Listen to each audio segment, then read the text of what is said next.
Bien, allons-y. Alors, bonsoir à toutes et à tous. Je suis Sylvian Raffarin-Artigue, le directeur de la communication de l'Université de la Nouvelle-Calédonie. Et donc, au nom de l'université, je suis très heureux de vous accueillir dans cet amphi 400 du campus de Nouville pour ce premier ciné-débat de la saison 2023, la 4e saison, que nous accueillons donc en partenariat avec Blue Green Productions et ses partenaires, Calédonia, le WWF, j'en oublie peut-être, mais et le Cressica, oui, bien sûr. Donc voilà, encore une fois, bienvenue. On est très heureux d'être à nouveau partenaire pour cette 4e année des ciné-débats qui donc vous invite à partager sur des thématiques environnementales. Et donc, bien sûr, l'université, depuis le début de ces ciné-débats, a soutenu cette initiative puisque c'est un merveilleux moment de rencontre entre des problématiques environnementales et une vulgarisation scientifique, ou en tout cas des explications scientifiques et des solutions qui sont proposées pour participer en fait, à l'amélioration de notre environnement. Alors moi, comme d'habitude, je vais faire un petit peu la pub de mes événements scientifiques et notamment ceux qui sont liés à l'environnement, puisque ça peut vous intéresser. Alors, à l'université, nous avons bientôt une soutenance de thèse sur la crevette bleue du Pacifique.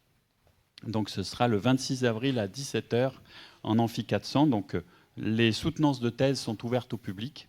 Vous êtes bien sûr les bienvenus à y assister. Alors c'est moins vulgarisé qu'un ciné-débat, mais ça peut être intéressant aussi. Ça sera donc le 26 avril à 17h. Et le lendemain, alors là, plus vulgarisé, puisque c'est une conférence grand public sur l'apnée, qui aura lieu donc en amphi 250, toujours à 18h. Donc voilà, tous ces événements, vous êtes bien sûr invités, puisqu'ils sont gratuits et ouverts à tous. Toute l'année à l'université, vous avez, bon an, mal an, entre 100 et 120 événements publics par an. Donc n'hésitez pas à consulter le site internet pour venir y assister. Encore une fois, bienvenue. Merci Elisabeth pour cette 4e saison, qui sera très riche encore une fois. Je suis très heureux en plus d'ouvrir avec un numéro qui est consacré à notre collègue Cyril Marchand et les autres chercheurs de l'université qui travaillent sur la mangrove. Merci. Exactement. Merci beaucoup Sylvian. Alors bonsoir au public de Nouméa, mais également au public de l'antenne de Baco à Koné. Donc on va les avoir bientôt en image avec nous, voilà.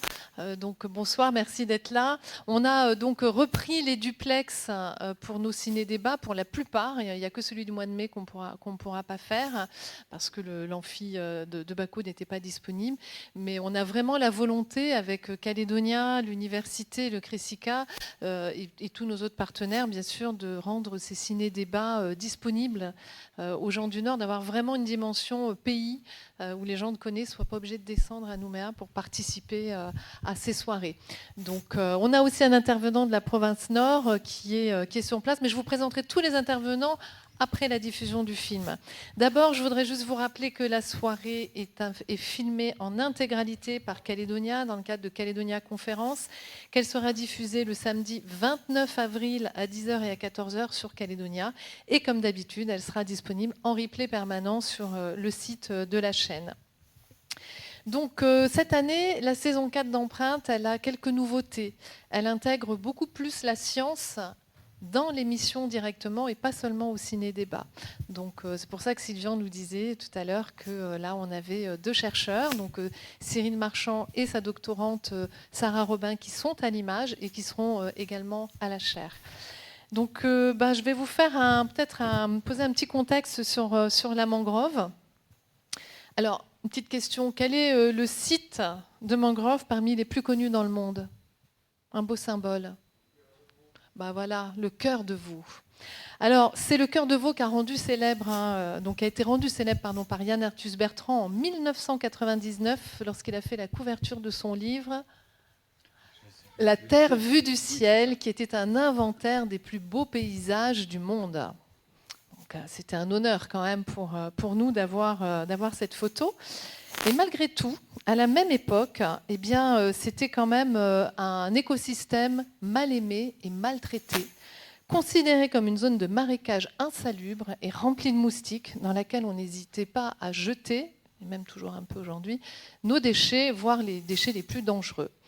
Alors entre les années 80 et 2000, c'est près de 40% de superficie des mangroves dans le monde qui a disparu, principalement à cause de l'aquaculture pour certains pays comme l'Afrique et l'Asie et de l'urbanisation.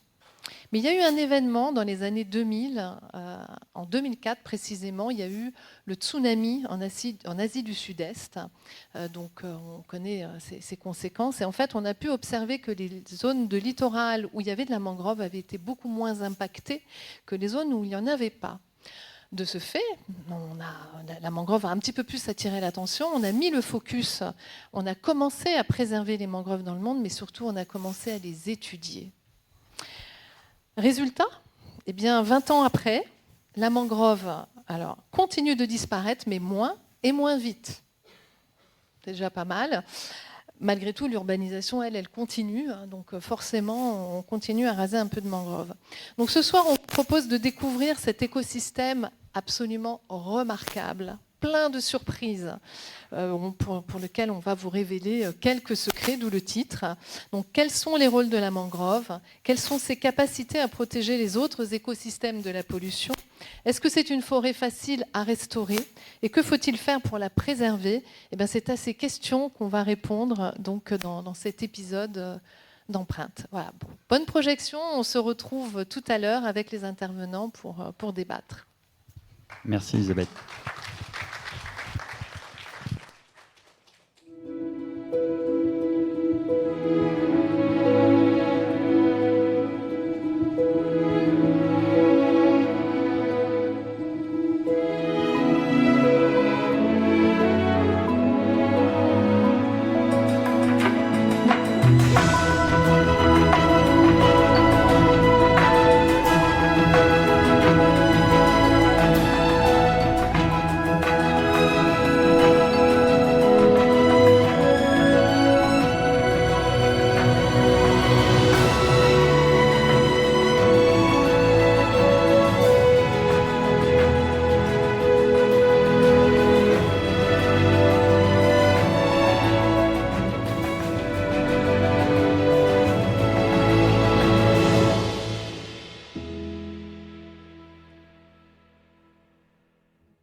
On le sait, la mangrove est un écosystème remarquable. C'est une barrière naturelle contre l'érosion côtière, un formidable réservoir de biodiversité et aussi un garde-manger pour les populations. Mais ce qu'on connaît moins, c'est sa capacité à protéger les autres écosystèmes de la pollution et son rôle dans le cycle du carbone. 2 scientifiques étudient de près la mangrove, particulièrement dans les zones urbaines, pour mieux comprendre son fonctionnement. On retrouve Cyril Marchand et Sarah Robin, ici dans la mangrove d'Apogoti à Dimbéa. Suivez-moi.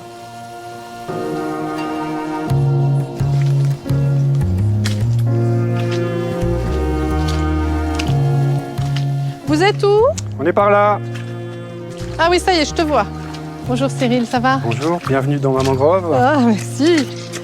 J'adore. Ça va, cet tu l'as trouvé endroit. facilement? Facilement, peut-être pas, mais j'ai trouvé. Bonjour Sarah. Bonjour. Alors, qu'est-ce que vous faites exactement ici, Cyril et Sarah? Alors la mangrove, c'est un écosystème à carbone bleu. C'est un écosystème qui a une forte capacité de piéger les gaz à effet de serre, qui stocke de la matière organique. Donc nous, on étudie la qualité des sols et la qualité de l'eau dans la mangrove, notamment en prélevant des échantillons de sol grâce à ce carottier. Alors je vais te montrer à quoi ressemble un sol de mangrove et pourquoi on dit qu'il y a beaucoup de matière organique dans un sol de mangrove. Donc là, tu vas faire un carottage à quelle profondeur? Donc là, on peut aller jusqu'à 80 cm de profondeur. Il faut savoir que les palétuviers développent leur système racinaire plutôt en surface et pas en profondeur. Voilà. La première constatation, c'est que nous sommes à marée basse et il y a encore beaucoup d'eau dans la mangrove. C'est une des spécificités des palétuviers, ils se développent les pieds dans l'eau de mer et c'est un sol qui est gorgé d'eau. Et le fait que le sol soit gorgé d'eau, il est très pauvre en oxygène et en conséquence, la matière organique s'accumule. Tiens, regarde, je vais te passer la truelle. Tu vas enlever un petit bout de la base du carottier. Voilà, coupe un bout ici en bas, là. Et comme ça, moi, je vais te montrer ce qu'il y a dedans. Hop. Voilà, soulève-le, je vais le prendre comme ça. Voilà. Super. Alors, qu'est-ce qu'on trouve à l'intérieur de ce sol? Regarde ce que l'on a ici.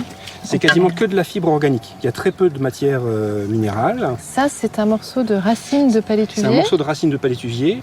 C'est un morceau de racine qui appartient à un palétuvier qui vivait ici il y a 4000 ans. Voilà. On a fait des datations au carbone 14 Ah, oui. et on sait que les mangroves vont stocker du carbone pendant des milliers et des milliers d'années. Voilà. Alors en fait, c'est pour ça qu'on dit que les mangroves stockent beaucoup plus de carbone en fait qu'une forêt tropicale. Oui, parce que dans une forêt classique, lorsque la litière tombe au sol, elle est minéralisée, transformée par les micro-organismes, les bactéries, les champignons, et ça repart dans l'atmosphère sous forme de CO2.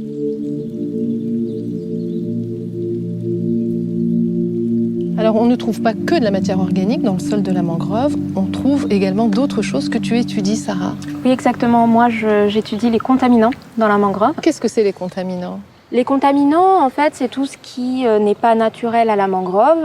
Ça peut être notamment les métaux, comme le plomb, le mercure, le fer, le nickel, et qui peut, à certaines concentrations, être toxique autant pour les palétuviers que pour les organismes dans la mangrove ou encore les humains. Il y en a beaucoup des métaux dans la mangrove ici ?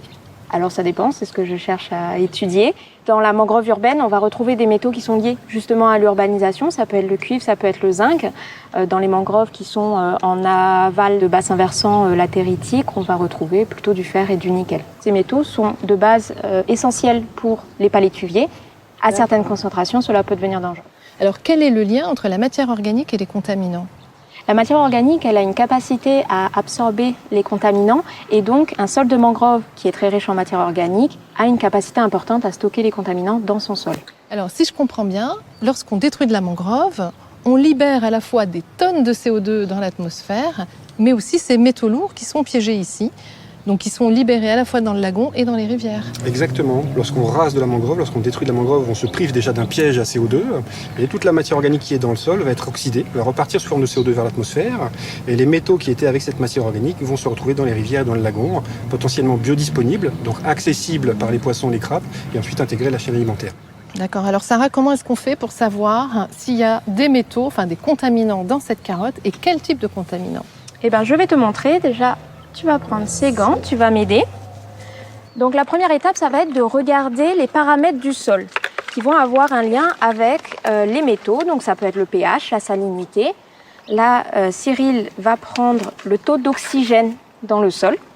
Sarah, là on a une valeur à moins 250 millivolts. Ça signifie qu'il y a très peu d'oxygène dans le sol de mangrove.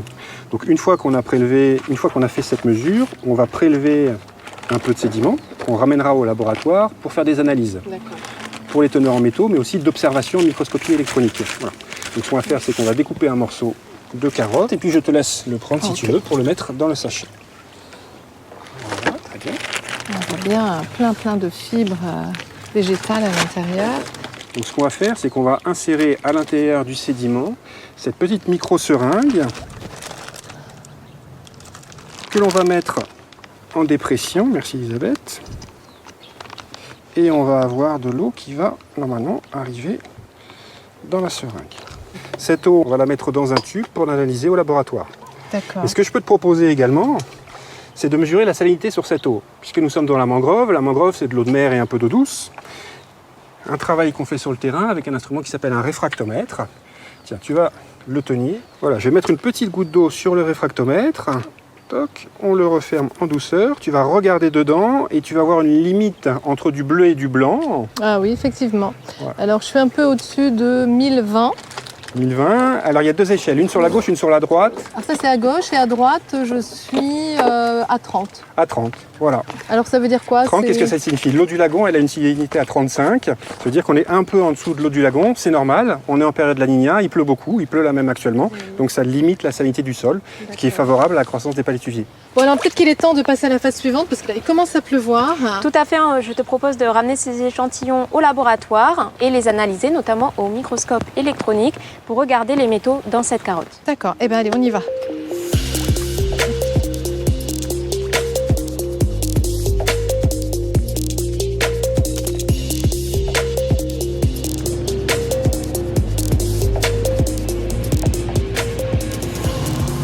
Te voilà.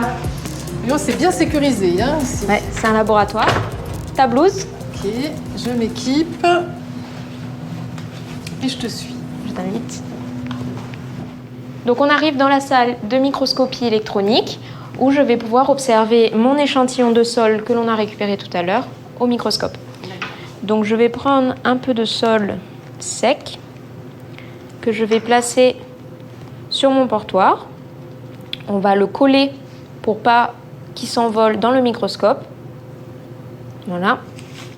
Et ensuite ce portoir, cet échantillon, on va l'emmener au microscope qui est juste là. D'accord, donc ici c'est un microscope électronique, c'est une énorme machine qui fait beaucoup de bruit d'ailleurs, on l'entend, et qui grossit jusqu'à 100 000 fois les éléments qu'on met à l'intérieur.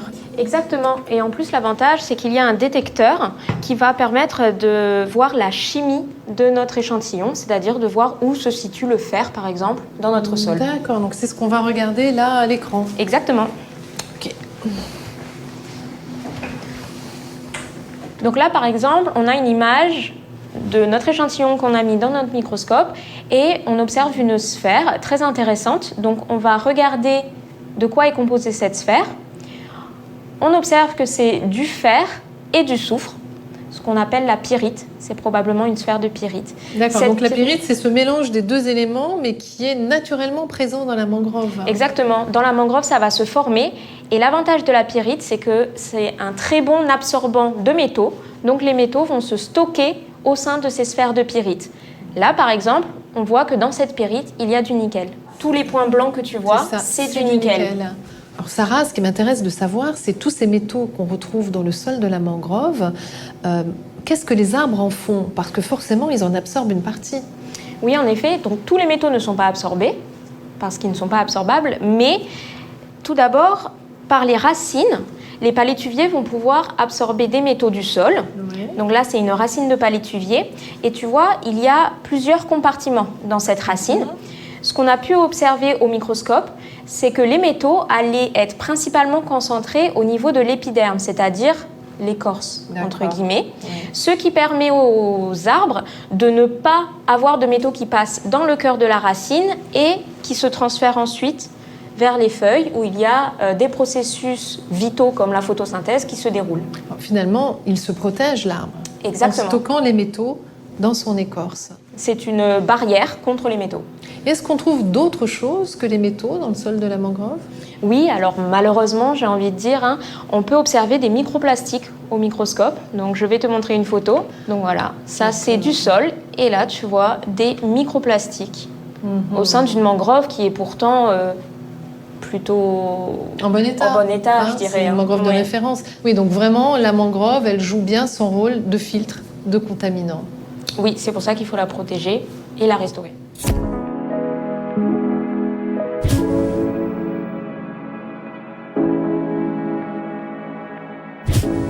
L'une des principales causes de disparition de la mangrove est l'urbanisation. Alors est-il possible de sauver la mangrove? Est-ce une forêt facile à restaurer? Je vous propose de retrouver Monique Lorfanfan de SOS Mangrove près du lotissement de Tina, où cette association, avec ses bénévoles, a réussi à redonner vie à une mangrove en pleine asphyxie. Bonjour Monique. Salut Elisabeth. Dis donc, quelle belle récolte de propagules. Toi, c'est les derniers, parce qu'on n'en a plus maintenant, on arrive en fin de saison, Ah oui, c'est fini, c'est terminé. C'est vrai, c'est la dernière récolte, là, c'est la dernière récolte. Saison. Ouais. Donc là, toi, voilà, on est à Tina, là, je crois que c'est une des plus belles zones qu'on a sur Nouméa. Voilà, la lagune et la mer de la baie de Tina Golf. Là, si je ne me trompe pas, ici, c'est l'ancien site de Plage 1000. Plage 1000, c'est comme tous les petits Calédoniens. Moi, c'était mon site de colonie de vacances. Le premier centre de colonie de vacances. Premier centre de colonie de vacances. Et puis, je dois t'avouer une chose, c'est que je ne suis jamais revenue sur ce site. C'est donc la première fois. Donc évidemment, c'est chargé d'émotions parce que je n'ai que des beaux souvenirs de Plage 1000.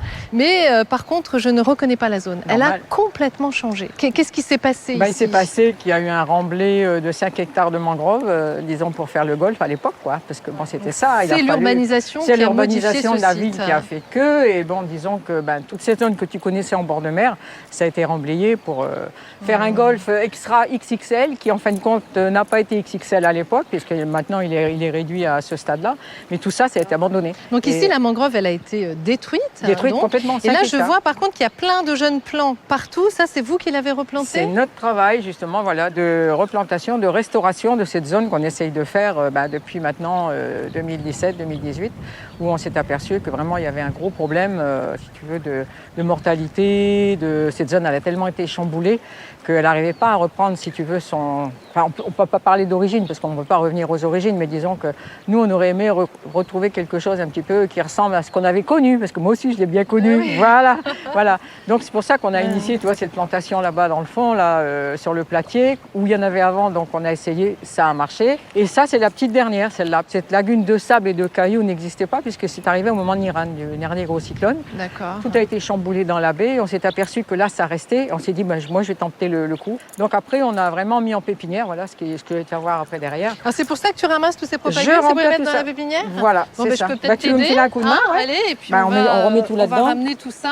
Mais dans le bon sens, voilà, parce que Voilà. bon, voilà, les feuilles vertes devant. Oui, c'est ça. voilà. Il faut bien mettre la Voilà, petite pointe voilà. là, qui Les est la racines future comme ça. feuille. Voilà, comme ça. Parce Ok. qu'après ça, on va les mettre en stock. Voilà, vas-y. Tu vois. Et donc, du coup, c'est vraiment le travail que l'on fait le plus. Ceux-là, ils vont être plantés, ils vont rester pendant 2 ans, enfin 1 an et demi en pépinière pour D'accord. prendre de la force, toi. C'est ça le but. C'est quelle espèce Ça, c'est les rhizophoras, c'est les plus communs. C'est ceux qui ont les C'est vraiment racines. les arceaux, voilà, ceux que tu vois. Voilà. Voilà, C'est quoi, ça, t'as- en échasse, on appelle Tu vois, ça les regarde, toi, ils échasses, commencent ouais. déjà, les petits, tu Ouais. les as là, toi. Regarde, ceux-là, ils ont 6-8 ans, là, toi. D'accord. Donc, ceux-là, c'est vraiment, c'est ce qui est vraiment pour le littoral, pour la protection du littoral, c'est le principal pour nous. On a 2 rhizophoras, le samoensis et le stylosa, c'est les principaux pour vraiment bloquer l'érosion, quoi, c'est le cas de le dire. Parce que D'accord. c'est vraiment Allez. dramatique pour nous, quoi. Là, nous, on voit ici toute cette zone-là, si tu veux, là, elle a déjà reculé de plus de 20 mètres, là, depuis qu'on est là. Non, avant, c'était du sable. Je ne sais pas si tu te souviens, quand tu venais, c'était que du sable. Maintenant, tu n'as que des cailloux et ça vient de cette zone de remblai qui est stockée là et qu'on n'arrive pas à enlever et qu'on voudrait, nous, si tu veux, remettre la plage à son niveau initial. Ça, c'est vraiment notre but final, là, maintenant, pour Tina, pour lui rendre un petit peu sa beauté, ce qu'elle avait avant. Mais voilà, tu vois, voilà le fameux chenal que je te parlais, puisque bon, maintenant il est bien débouché, mais à l'origine, en 2017, il était complètement bouché. Le sable arrive à la hauteur, tu vois, du golfe. Donc Et du l'eau coup, de mer n'accédait plus derrière à Plus la rien. lagune. Voilà, toute la lagune était desséchée complètement. En fin de compte, c'était bon que du sable, quoi, des corails comme ça. Tout était desséché, c'était mort. Et donc on a eu un appel vraiment désespéré des gens de Tina en nous disant c'est pas ce qui se passe, ça pue. Bah oui, moi quand on est arrivé, tu avais les poissons qui étaient en décomposition complète, les crabes et tout était mort. Et même les palétuviers étaient morts complètement. Donc Ah on oui. a perdu complètement les palétuviers dans cette lagune, il n'y avait plus rien. Donc en rouvrant ce chenal, vous avez redonné vie C'est la à la province sud qui mangrove. nous a aidés avec les pelleteuses, avec les camions, parce que c'était un gros travail, un gros chantier. C'était énorme parce qu'il a fallu rouvrir de là jusque là-bas. Ça, c'est le piège, il faut faire attention tout le temps. C'est des racines pièges. Ah ouais. Hop. Yep. Oh, elle est bonne. Allez, bonne. C'est ça l'avantage. Là. Bon, ben voilà, on va aller faire un petit tour dans nos pépinières, puisque maintenant c'est là qu'elles sont en place. Donc tu vas voir les différents stades de croissance. Parce que là, on voit bien maintenant ce qu'on a ramassé, ce qu'on met en pépinière. Bonjour. Bonjour, Monsieur Dédé. enchanté. Enchantée Ça Dédé. va? Donc ça, c'est un peu le stade des propagules. C'est ce qu'on a ramassé et qui sont en sac là depuis quelques semaines. Quoi, toi, voilà, D'accord. là, c'est récent. Ces pieds-là, ils ont quel âge? Ceux-là, ils ont 8 mois. 8 mois. Ouais, 8 mois. Donc ceux-là, toi, c'est des pépinières qui, disons, ce sont des plants qui sont mis en place pour nos sponsors, puisqu'on a des gens qui nous aident et qui nous achètent les plants. Donc on peut, n'importe quelle organisation ou entreprise peut Oui, financer oui, voilà. des plantations de tout à fait, palétuviers. donc. Et ça, qu'est-ce que c'est Dédé comme Ça, le c'est un palétuvier? palétuvier rouge. Alors pourquoi est-ce qu'on dit qu'il est rouge? Parce que Oui, il y a la ça propagule aussi. est rouge? Oui, et sinon il y a les feuilles Et aussi. tu as les feuilles après qui deviennent Ah, blanches. ok. Alors ça, c'est une espèce de palétuvier qu'on trouve plus à l'intérieur arrière, des terres, ouais. hein? Oui, C'est ça, en tout à fait. arrière. Hein? Ok. Chaque palétuvier a sa place. Toi, tu t'y connais bien en espèces de palétuvier, Dédé? Oui, je connais un peu quelques espèces. Hein. Oui. C'est important pour toi de replanter la mangrove? C'est important parce que c'est pour la génération de demain. Bientôt. Enfin, avant, il y avait du poisson, il y avait des crabes. J'ai connu des gens, ils m'avaient dit qu'ici, là, il y avait du poisson, il y avait des crabes, on venait, c'était comme ça. Là, depuis quelques années, il n'y a plus. Il faut faire revenir ça. Là, nous, on a décidé de préserver la mangrove, relancer le délire, planter encore la mangrove. Oui, parce que c'est un garde-manger. Oui, c'est un garde-manger, il y a tout dedans. Il y a la vie dedans, il y a de la vie dedans. Ouais. C'est important de faire revenir la vie. Parce que pour nous aussi, on veut pêcher, on veut manger. C'est ici. Hein. Donc plus on plante des palétuviers et plus on a de poissons qui reviennent. Oui. Ouais. Un genre de nurserie pour eux aussi ici. Ils sont protégés des grands prédateurs, du tout. Voilà, comme ça, quoi. C'est important aussi pour protéger la côte contre l'érosion. Oui, ça a beaucoup d'avantages aussi, la mangrove. Ça protège contre l'érosion. Qui sait, peut-être les tsunamis aussi, ça peut les ralentir, ça peut... c'est pas... Il y a plein d'avantages, la mangrove. Ouais, c'est clair. Bon, ben on va aller planter des palétuviers ensemble alors. On va planter quel pied de palétuvier aujourd'hui? Ceux-là, là. C'est ceux-là qu'on va planter Ceux-là aujourd'hui. qui sont dans le sac. Alors, ils ont quel âge ceux-là? Ceux-là, ils doivent avoir peut-être 1 an. Hein. Ah ouais, ils ont déjà des belles petites racines et quelques feuilles prêtes à planter. Ok. C'est parti. On va planter. Allez, en avant.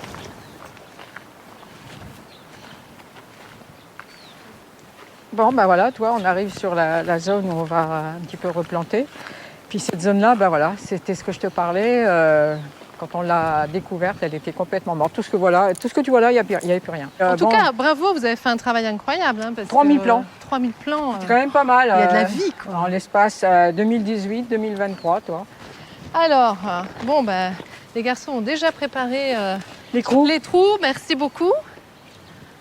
Et donc, il ne reste plus qu'à planter. Voilà. Ben voilà, Elisabeth, là, on a préparé un trou, là. Ça, c'est pour toi. C'est toi qui vas mettre la petite gousse de palétuvier, là. Marquer ton petit passage. Ah, ben ouais, avec plaisir. Alors, donc, je vais prendre une jeune pousse. Alors, Monique, est-ce qu'il y a une technique particulière pour planter un palétuvier? Déjà, bien les mettre comme ça avec des racines, parce que bon, ça leur permet de démarrer beaucoup plus vite. Et bon, en général, quand tu les plantes comme ça, il faut à peu près les mettre jusque là, toi, à peu près à moitié, qu'ils soient bien enterrés. Donc là, peut-être, ouais, bon, tu me diras. Il faut bien remettre après toute la vase, tu remplis bien. Voilà, c'est du large là, c'est vraiment, tu vois. Après, il va falloir bien le damer, ce qu'on appelle ici quoi, toi, le prendre. Parce que ce qui se passe, c'est que si on fait pas ça, la marée haute qui va arriver, elle va le faire, tu vois, système bouchon. Ça remonte. Comme les bouchons de champagne. Là, il est planté impeccable, il est juste à la bonne hauteur. Donc nous, après, on va remettre un peu de cailloux au-dessous, toi, pour quand on finit la plantation, pour bien le stabiliser.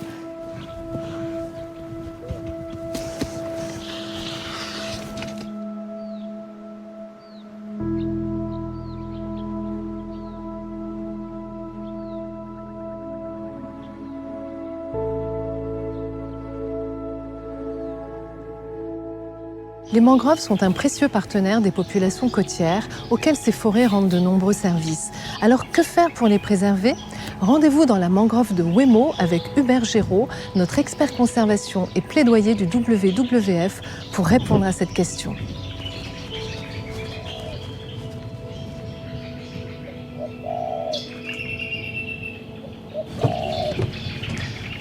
Bonjour Hubert. Bonjour Elisabeth. Qu'est-ce que tu es en train de faire avec ton téléphone dans les mains dans la mangrove?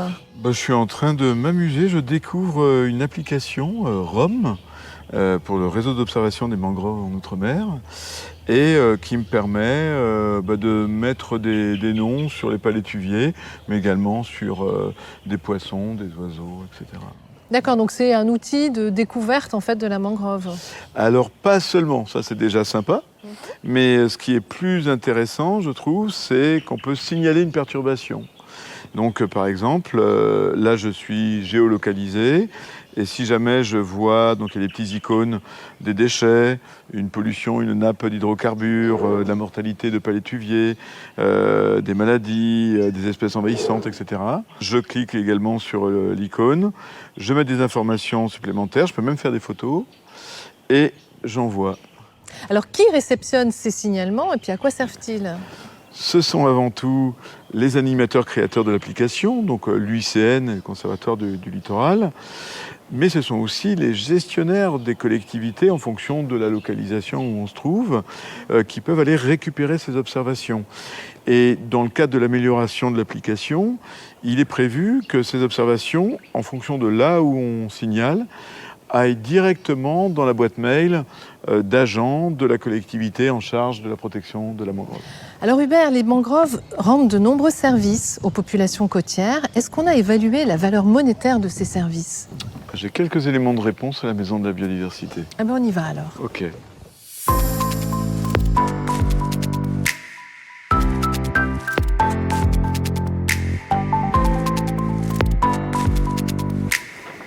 Alors, l'IRD a réalisé l'inventaire de l'ensemble des mangroves de l'outre-mer français.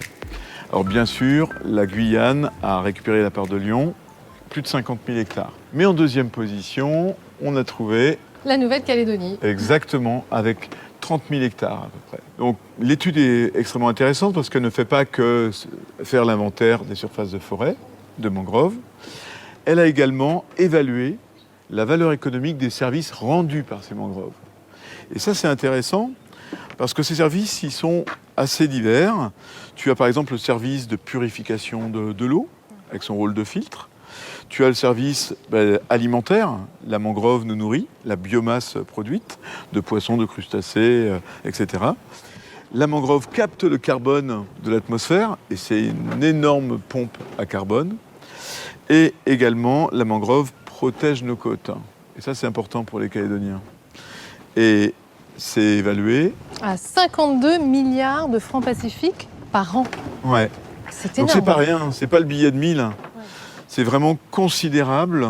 Alors imagine qu'on détruise nos mangroves, eh bien il faudrait sortir le carnet de chèques et sans doute avoir une solution donc très onéreuse et probablement beaucoup moins efficace. Alors que le service rendu par la nature, lui, est gratuit. Mais c'est le plus important, c'est sa gratuité.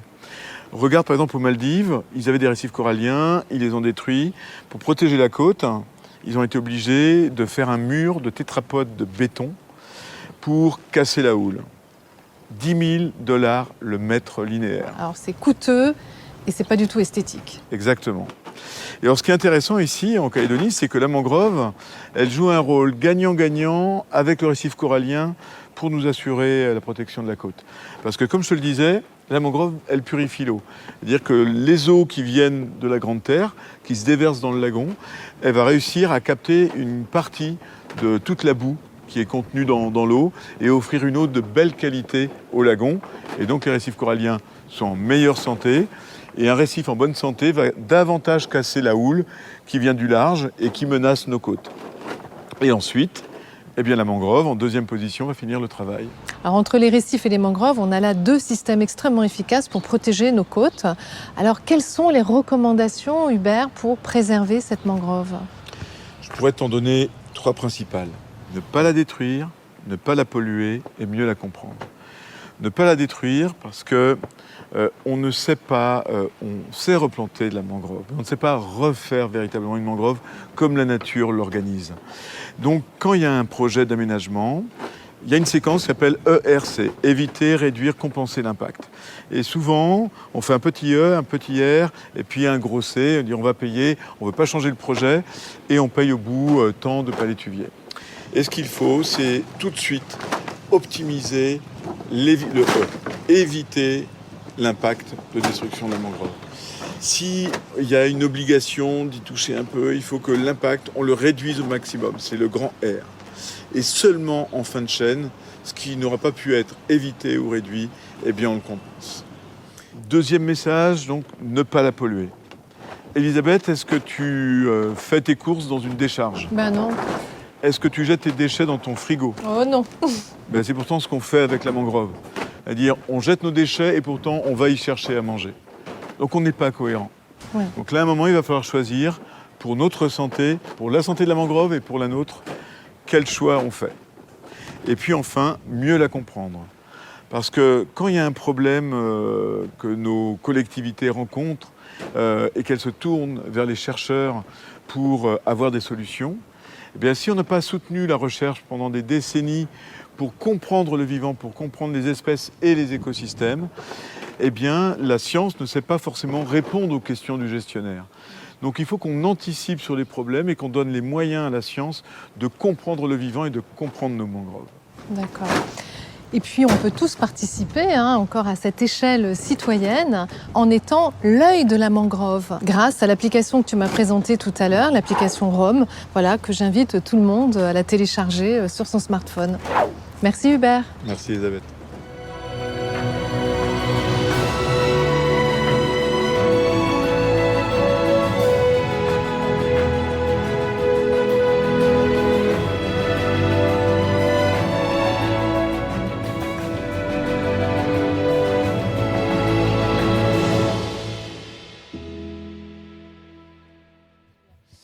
Voilà, j'espère que vous avez appris plein de choses avec cet épisode. Alors, je vais demander à nos intervenants de me rejoindre. Donc, Hubert Géraud du WWF, Cyril Marchand de l'UNC, Sarah Robin, donc, les deux personnages que vous avez vus donc, dans l'épisode, Monique Lorfanfan, SOS Mangrove, qui est par là aussi. Monique. Lionel Forneau, voilà, qui est déjà installé, donc qui est ingénieur en environnement et représentant du cluster éco-construction. Thibaut Bizien de Calédo Clean.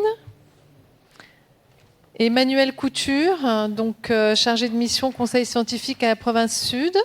Et puis pour la province Nord, donc à Baco, nous avons Nathaniel Cornuet, qui est directeur de la direction du développement économique et de l'environnement de la province Nord.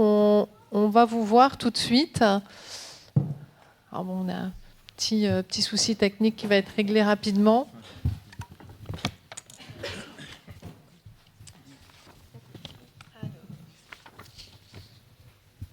Voilà, ça y est.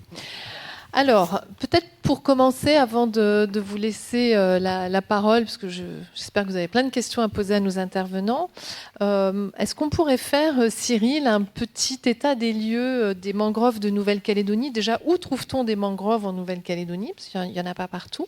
Et quel est leur état de santé général? Alors, on va afficher une carte, la carte des mangroves qui est là, qui est derrière, ça vous permet de voir un petit peu mieux. Alors, il faut allumer vos micros.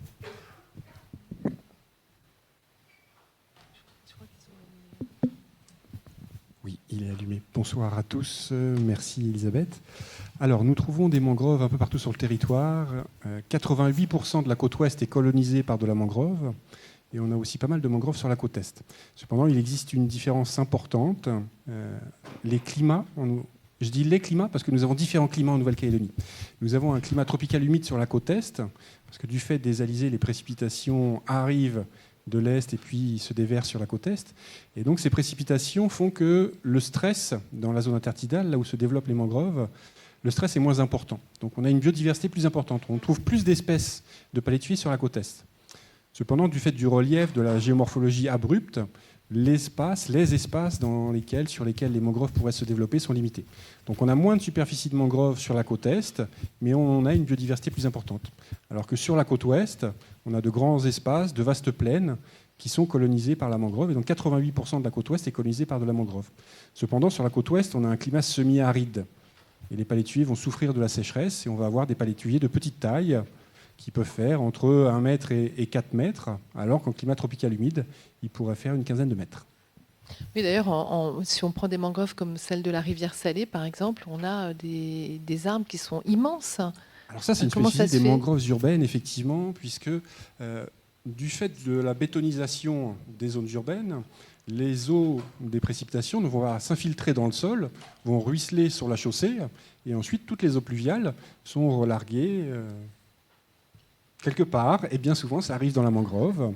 Donc c'est un apport d'eau douce conséquent à la mangrove. Et quand on a un apport d'eau douce conséquent, la salinité est limitée, c'est un stress qui est moins important, et donc l'arbre va pouvoir dépenser plus d'énergie pour sa croissance. Et en plus de cette eau salée, cette eau, elle va contenir potentiellement des contaminants, comme l'a expliqué Sarah, des métaux, des hydrocarbures, mais aussi de la matière organique, des sels nutritifs, qui vont favoriser la croissance des palétuviers. Donc c'est au moins sur le territoire, en zone urbaine, que l'on va avoir les plus grands palétuviers, du fait de cet apport d'eau douce et de cet apport en sels nutritifs.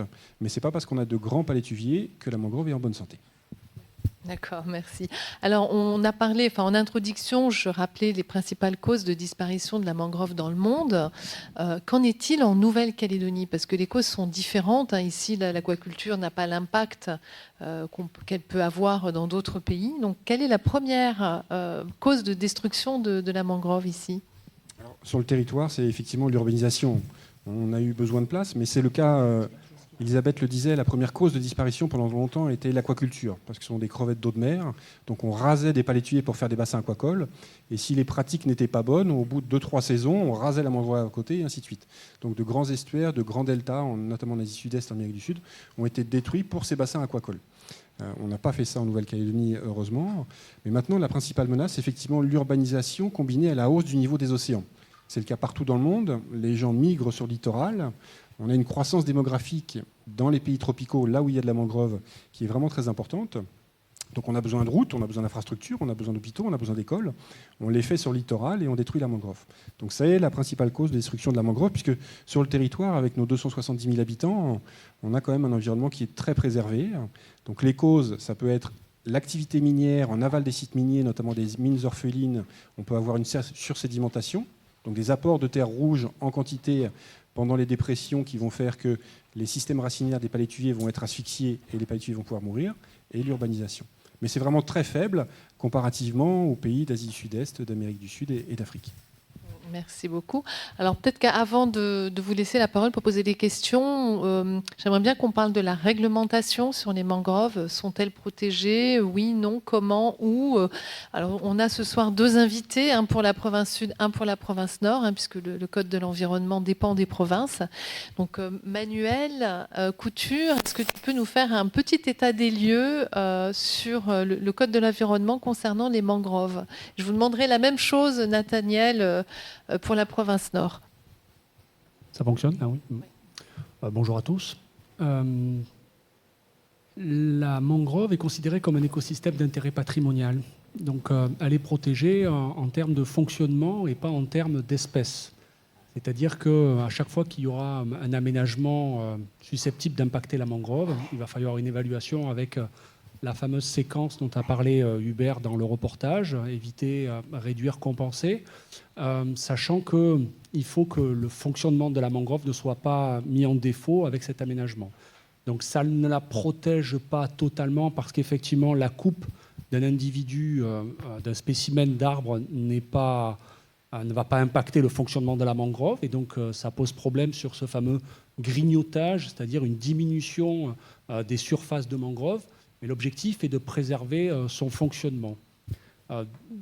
Donc ça a été une réglementation qui a été mise en place dans le cadre du Code de l'environnement. Donc ça date de 2009 et effectivement ça ne la protège que sur le fonctionnement de l'écosystème, mais pas en tant que variété de spécimens et d'espèces qui composent la mangrove. Ça veut dire qu'on peut malgré tout, si on a un projet d'urbanisation, on peut détruire une partie de la mangrove, bien sûr avec une autorisation. Alors avec une autorisation, c'est faisable, mais on en revient sur l'évolution de la réflexion que la société a sur la mangrove. Effectivement, auparavant, c'était un espace qui était plein de moustiques, qui était insalubre, qui empêcher de voir et puis même d'accéder au littoral. Donc effectivement, pendant plus d'une centaine d'années, on a vraiment remblayé ces espaces-là. En plus, on avait de la scorie, c'était facile. Enfin, on avait un matériau facile pour remblayer ces espaces-là. Et tout le pourtour de Nouméa a été en fait remblayé avec de la scorie. À une période où on s'est rendu compte de l'intérêt de la mangrove et a désormais une vraie réflexion sur l'acquisition de connaissances et l'importance de les préserver pour tous les rôles dont on a discuté. Donc, même si le législateur a mis en place des choses parce qu'il se rendait bien compte qu'il fallait préserver l'écosystème, il y a une vraie réflexion pour de plus en plus limiter toute possibilité, en tout cas pour que la fameuse séquence ERC soit vraiment sur le E et un petit peu sur le R et de moins en moins sur le C, parce qu'on sait que compenser et recréer de la mangrove là où il n'y en a pas, ça ne peut se faire que sur des sites très particuliers. S'il n'y a pas de mangrove, c'est qu'il y a bien une raison. Avant tout, de faire de la réhabilitation de mangrove, il faut avant tout, arrêter la pression, améliorer l'hydrodynamisme et arrêter tout ce qui est apport de sédiments ou de polluants. Donc on est vraiment sur cette modification de réflexion sur l'importance de la mangrove. On risque d'en reparler tout à l'heure. Merci Manuel. Alors la parole à Nathaniel en province Nord. Donc on va voir à l'écran tout de suite.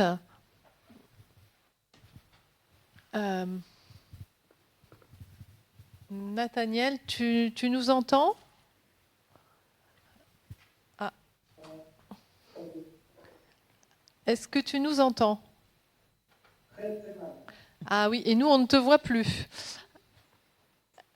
Écoute, on t'entend, donc qu'en est-il de la réglementation sur la protection de la mangrove en province Nord ? Je crois savoir que c'est assez différent de la province Sud. Est-ce que tu peux nous expliquer ça ? Bonsoir à toutes et à tous. Alors, je suis désolé, mais au niveau technique, le son est très mauvais, donc je n'ai pas entendu ce qu'a dit Emmanuel. En matière de protection de la mangrove en province Nord, il y a différents niveaux de protection.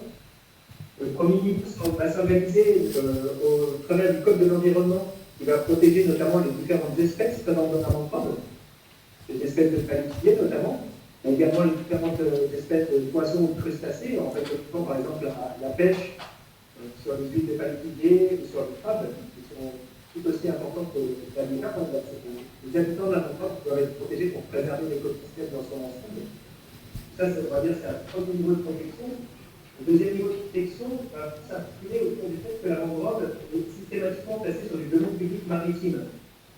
Et donc, à ce titre, il y a une réglementation qui encadre l'ensemble des aménagements qui doivent être réalisés sur ce domaine public maritime, fait que chaque aménagement est précédé d'une enquête publique, d'une étude d'impact environnemental, qui va nous permettre de réglementer le type d'aménagement qui sera réalisé.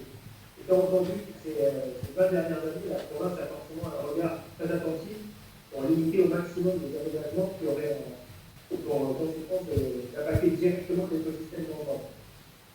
Ça, c'est un important. Et le troisième niveau de protection, il va se situer plus par rapport à ce qu'on va amener dans la mangrove. Donc, notamment au travers des projets. Donc là, c'est dans le cadre de la réglementation relative au CPE, qui va encadrer les rejets qui vont être produits par les différentes installations, et également sur le gros travail qui est mené actuellement en province sur l'amélioration de notre gestion des déchets et la réhabilitation des dépotoirs. Il y a encore quelques dépotoirs en province Nord qui sont sûrs ou très très proches de la mangrove. C'est bien sûr un acte d'amélioration urgent et sur lequel nous sommes en train de travailler, notamment dans la zone de Beauconnet-Pointou. Grâce à la création de la station de stockage des déchets de la plaine des Gaillacs, on va pouvoir permettre et réhabiliter les dépotoirs de Bonnet et de Beau et de Basse-Pauillac qui sont vraiment trop proches de la mangrove et qui ont un impact direct sur la mangrove. Donc voilà, de manière très courte, et je suis désolé si le son est mauvais, le grand axe de protection de l'espace mangrove. Alors, merci Nathaniel. Alors nous, on t'a très bien entendu. En revanche, on ne te voit toujours pas. Est-ce que tu nous entends bien ?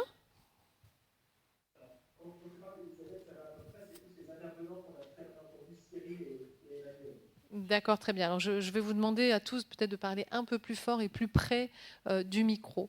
Est-ce que vous avez d'ores et déjà des questions ? Oui, alors on va vous apporter un micro à chaque fois. Bon, d'abord, moi je ne vais pas laisser dire le monsieur là-bas, parce qu'il a commencé à accuser les gens de Nouméa d'avoir détruit la mangrove. Et c'est vrai qu'il y a 70 ans, la mangrove elle a été un peu détruite, parce que c'était un nid à moustiques. Pour les gens, c'était un nid à moustiques. Donc, au lieu que les gens soient piqués par les moustiques, malades, la dengue et tout ça, on avait de la scorie, on a profité de remblayer la mangrove. Mais c'est pas pour ça. Et pourtant, Dieu sait si les gens, ils allaient à la pêche dans la mangrove, ils voulaient la protéger. Alors, il ne faut pas accuser à tort, moi je dis que c'est à tort, d'accuser d'avoir, pour faire des bâtiments, pour construire et tout. Nouméa, pour moi, est quand même beaucoup plus beau qu'il y a 80 ans. C'est tout ce que je voulais vous dire. Par contre, en brousse, tout le monde a protégé la mangrove. Et ce n'est pas parce que Cousteau a fait une fois un reportage sur la baie du Nickel qu'il a trouvé 3 boîtes à vide et 2 poissons morts, qu'après, il fallait dire que Nous, à notre époque, on ne protégeait pas notre lagon. Moi, j'allais à la pêche partout, à Lanzata, à la baie des Citrons, à Port-des-Pointes, partout, chez Madame Folenfant, partout, on allait à la pêche avant. Alors nous, on protégeait notre mangrove. Voilà, merci. Merci. Thibault. Je sais pas si c'est 1, 2, 2. Bien sûr, là, on va parler d'une question de point de vue, hein, mais enfin, il y a quand même une chose que je veux clarifier. Les moustiques de mangrove ne transmettent pas la dengue. Hein. Ils sont peut-être embêtants, mais ils ne transmettent pas la dengue. Ils n'en ont pas la capacité. Donc, ils sont embêtants. Par contre, ils piquent, et c'est vrai qu'ils piquent. Hein, en attendant, on a quand même vu ensemble que les services de la mangrove étaient quand même autrement plus importants que simplement la simple gêne des moustiques. Qui, encore une fois, ne transmettent pas de maladies, en tout cas pour les moustiques de mangrove. À Nouméa, ce n'est pas un peu de mangrove qui a été impacté, c'est les 3/4 de la mangrove de Nouméa, même plus des 3/4 de la mangrove de Nouméa, qui a été complètement détruite, avec aujourd'hui des mangroves urbaines qui, bien qu'elles soient très belles, avec des très beaux palétuviers, est très impactées encore par les rejets, que ce soit des rejets de déchets, hein, on en voit partout, et les mangroves urbaines sont très très impactées par ces très nombreux déchets, c'est littéralement des tonnes. Et puis aussi les rejets de produits chimiques qu'on voit assez régulièrement, malheureusement. Donc c'est pas un petit peu. Il faut assumer la responsabilité. Hein, aujourd'hui, hein, ça a été très dégradé historiquement, pas que sur Nouméa. Hein, et encore actuellement, on a encore des permis qui sont autorisés dans la mangrove. Parce que quand j'entends la mangrove, effectivement, elle est protégée pour son rôle écosystémique, c'est vrai. Mais enfin, aujourd'hui, dans la plus grande commune du Grand Nouméa, aujourd'hui, on a construit littéralement un centre d'éducation à l'environnement dans la mangrove. Après, on a fait le lycée dans la mangrove. On a fait la mairie dans la mangrove. Et puis après, maintenant, on fait une gendarmerie dans la mangrove. Donc ça commence à faire beaucoup, sachant qu'il y a de l'espace. Encore une fois, c'est une des plus grandes communes du Grand Nouméa. Donc dans l'idée, c'est qu'à un moment, oui, peut-être que une partie des services de la mangrove sont maintenus, mais enfin, son intégrité, peut-être pas sur le long terme. Donc à un moment, il faut se poser la question aussi de est-ce qu'on ne peut pas construire justement en dehors de ces mangroves pour des raisons, pourquoi pas effectivement des raisons de confort, parce que déjà on éloigne les gens des moustiques, mais surtout derrière de maintenir une continuité dans toutes ces mangroves qui sont interconnectées et qui protègent très fortement notre littoral. Et dans un contexte de réchauffement climatique, on en a énormément besoin. C'est pas juste j'ai besoin pour mon confort. Non, j'ai besoin pour carrément une partie de mes aménagements, de ma survie, du confort de la qualité de vie de la population. Et c'est important. Enfin, c'est vrai que il y a quand même, je tiens à le dire, mais c'est vrai qu'on change heureusement sur la mangrove. À l'époque, il y a quand même un des anciens présidents du gouvernement qui disait littéralement à la radio: on n'a pas besoin de station d'épuration, on a des kilomètres de mangrove. Donc c'est pour vous dire d'où est-ce qu'on est parti quand même. Aujourd'hui, c'est vrai qu'on la protège encore pas assez. Mais enfin, on peut pas se dire, ouais, mais en même temps, on a défoncé la mangrove pour se protéger des moustiques. C'est une opinion, mais le problème, c'est que est-ce que fondamentalement, on n'a pas perdu les fameux services écosystémiques qu'on a vus au détriment de, finalement, au plaisir d'avoir peut-être un peu moins de moustiques. C'est quand même pas comparable, monsieur. Je comprends le confort, mais enfin, il y a un moment où c'est quand même très regrettable. Alors, on va peut-être passer la parole à Lionel. Justement, on va parler d'urbanisation. Lionel, donc toi, tu représentes le cluster éco-construction. Est-ce que la mentalité des constructeurs, des bâtisseurs, justement, elle a évolué? Est-ce que ces zones de mangrove sont prises en compte? Alors là, on va parler pour toute la Nouvelle-Calédonie, hein, pas que pour la province sud. Qu'est-ce qui a changé ces dernières années? Oui, bonjour. Je représente le cluster éco-construction. Je ne sais pas si ça marche bien. Oui. Mais parle bien près pour que le Nord nous entende. Et puis peut-être qu'on pourrait les voir. Je ne sais pas si c'est réparé. Donc oui, on ne construit pas encore en bois de palétuvier, mais pourquoi pas un jour. Sinon, par rapport à ta question, je pense que le regard, il a complètement changé. Bon, il reste encore des irréductibles, mais on ne pourra pas les changer, quoi, j'ai envie de dire. Mais oui, je pense par exemple à Dumbéa-sur-Mer, où au début des années 2000, quand ils ont commencé à aménager la zone, on se posait la question, qu'est-ce qu'on fait des mangroves? On se posait encore la question au début des années 2000, est-ce qu'on fait passer les routes, est-ce qu'on les remblaye? Et il y a eu un choix assez fort à ce moment-là en province sud de dire, on arrête de détruire les mangroves. Et les gens, ils y vivent très bien, ils sont même contents aujourd'hui d'avoir cet écosystème, hein, dans le peu d'études qu'on a en retour. Les gens, ils apprécient les zones de calme, les oiseaux, ce qu'amène cet écosystème. Et donc aujourd'hui, non, c'est plutôt une question d'attractivité, hein, d'être près d'une mangrove. Et nous, ce qui nous préoccupe aujourd'hui au sein du cluster éco-construction, d'une manière générale, ça va être les questions liées à l'assainissement. Je pense que, comme ça a été déjà dit, les mangroves, vu leur position, hein, c'est le réceptacle de tous nos effluents, de tout ce qui ruisselle, de nos eaux usées, plus ou moins traitées. Encore un petit chiffre, mais dans le Grand Nouméa, il y a moins d'un tiers des eaux usées qui sont correctement traitées. Hein. Le reste, ça part un petit peu comme ça dans les fossés, ça finit dans les mangroves. Et là, on va se tourner vers les chercheurs en disant jusqu'à quand elles vont être capables d'assimiler cette pollution, hein, jusqu'à quand elles récupèrent l'azote et le phosphore, pour justement, comme ça a été bien dit, protéger les récifs coralliens. Mais un jour, tout ça risque de partir directement dans le lagon, créer des algues, tuer les coraux. Donc c'est vrai que la mangrove, il faut continuer à la protéger. Et nous, on milite pour, en tout cas à notre niveau, au niveau de la construction, d'améliorer l'assainissement. On pense que ça peut être une pierre importante, surtout quand on habite en zone littorale.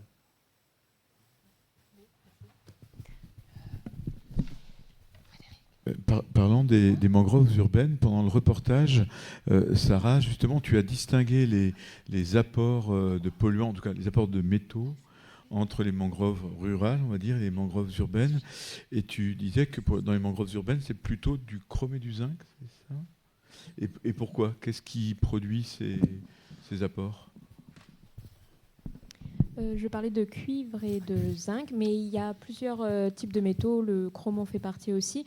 En fait, ces apports, ça va être notamment dans tout ce qui est les routes, la peinture des bâtiments, les briques.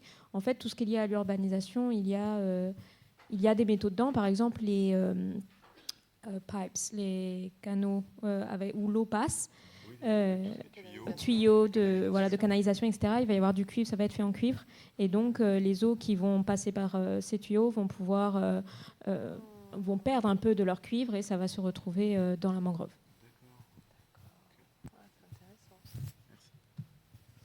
Bon, on est désolé, on a un petit souci avec le Nord. Oui, on a une question là. La communication a été coupée. On essaye de les joindre. Oui, bonsoir. Je voulais vous poser une question sur l'application ROM. C'est surtout destiné à, on va dire, signaler ce qui ne va pas. Mais est-ce qu'il y a aussi une possibilité de signaler ce qui va ? Par exemple, des fois, il y a des petits îlots de mangrove par-ci par-là que les gens essaient de faire fleurir à droite à gauche. Est-ce que c'est possible de les cartographier, par exemple, à Nouméa, pour voir un peu ce qui se passe à nos proximités, sur des petites initiatives très localisées, par exemple ?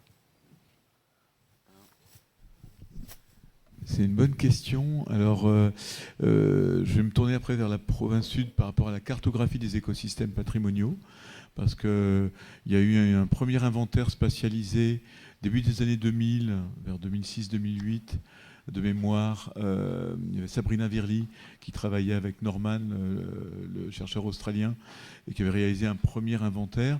Je ne sais pas s'il y a eu quelque chose de mis à jour. L'IRD a fait un inventaire de toutes les mangroves ultramarines, donc peut-être que tu pourras répondre, Cyril, là-dessus.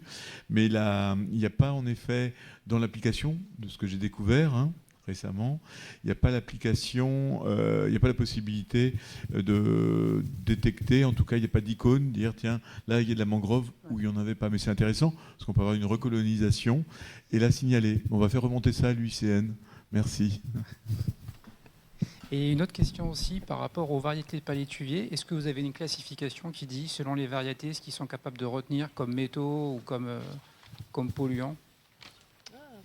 Parce que principalement, on a surtout vu une variété, je crois, celle qui est au bord de mer, mais vous en avez parlé d'autres, par exemple les palétuviers rouges. Est-ce qu'on a ces données ? Je crois qu'il est éteint.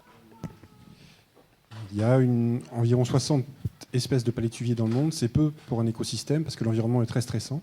Sur le territoire, on en a 25 et chaque espèce de palétuvier vit dans une zone spécifique, une zone dans laquelle il peut vivre. En fait, ils ont tous des capacités de résistance au niveau du système racinaire, de piégeage des métaux, comme l'a expliqué Sarah.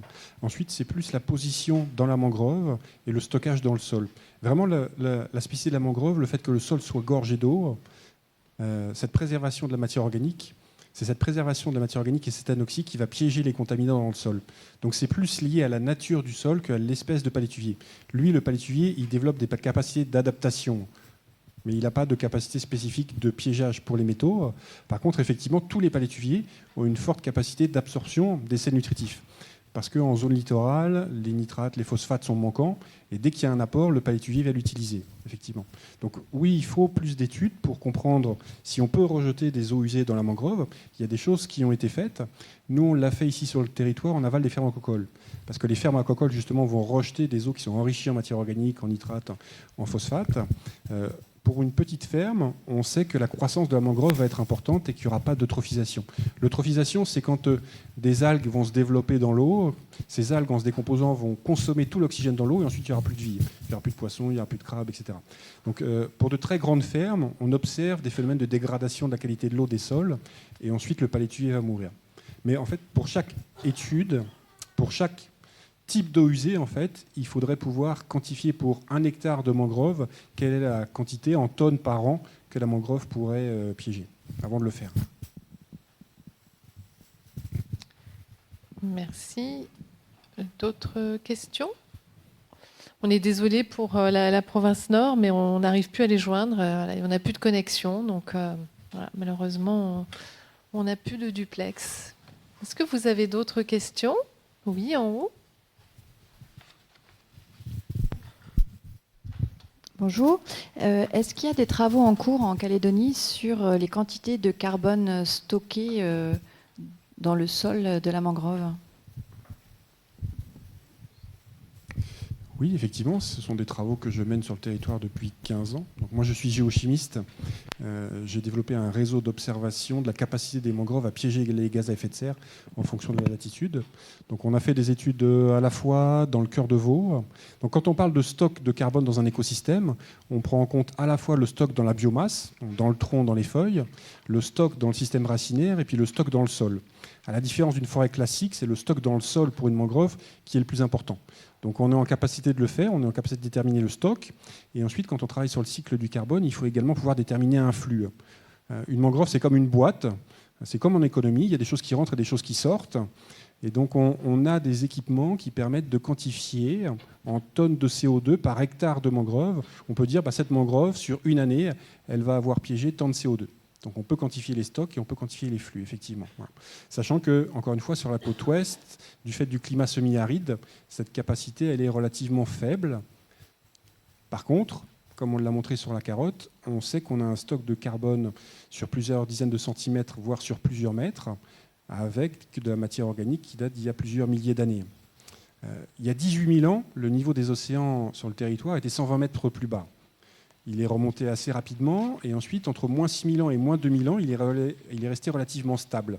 Lorsque le niveau des océans est stable, la mangrove ne bouge pas et donc elle va pouvoir accumuler beaucoup de matière organique. Alors, lorsque le niveau des océans varie, la mangrove migre et le stock va être moins important. Chose que j'ai oublié de mentionner précédemment, la principale menace, c'est l'urbanisation combinée à la hausse du niveau des océans. Puisque du fait de la hausse du niveau des océans, les mangroves sont obligées de reculer vers les terres. Voilà.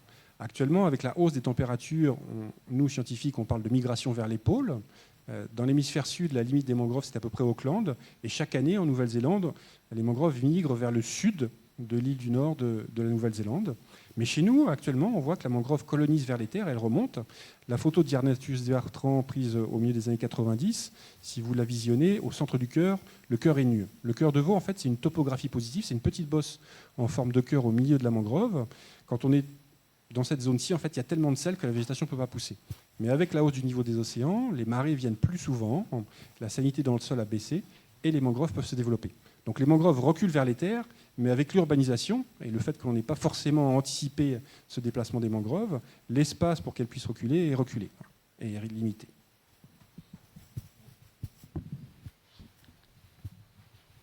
Merci pour ces explications très claires. Oui, Manuel ? Ça fonctionne.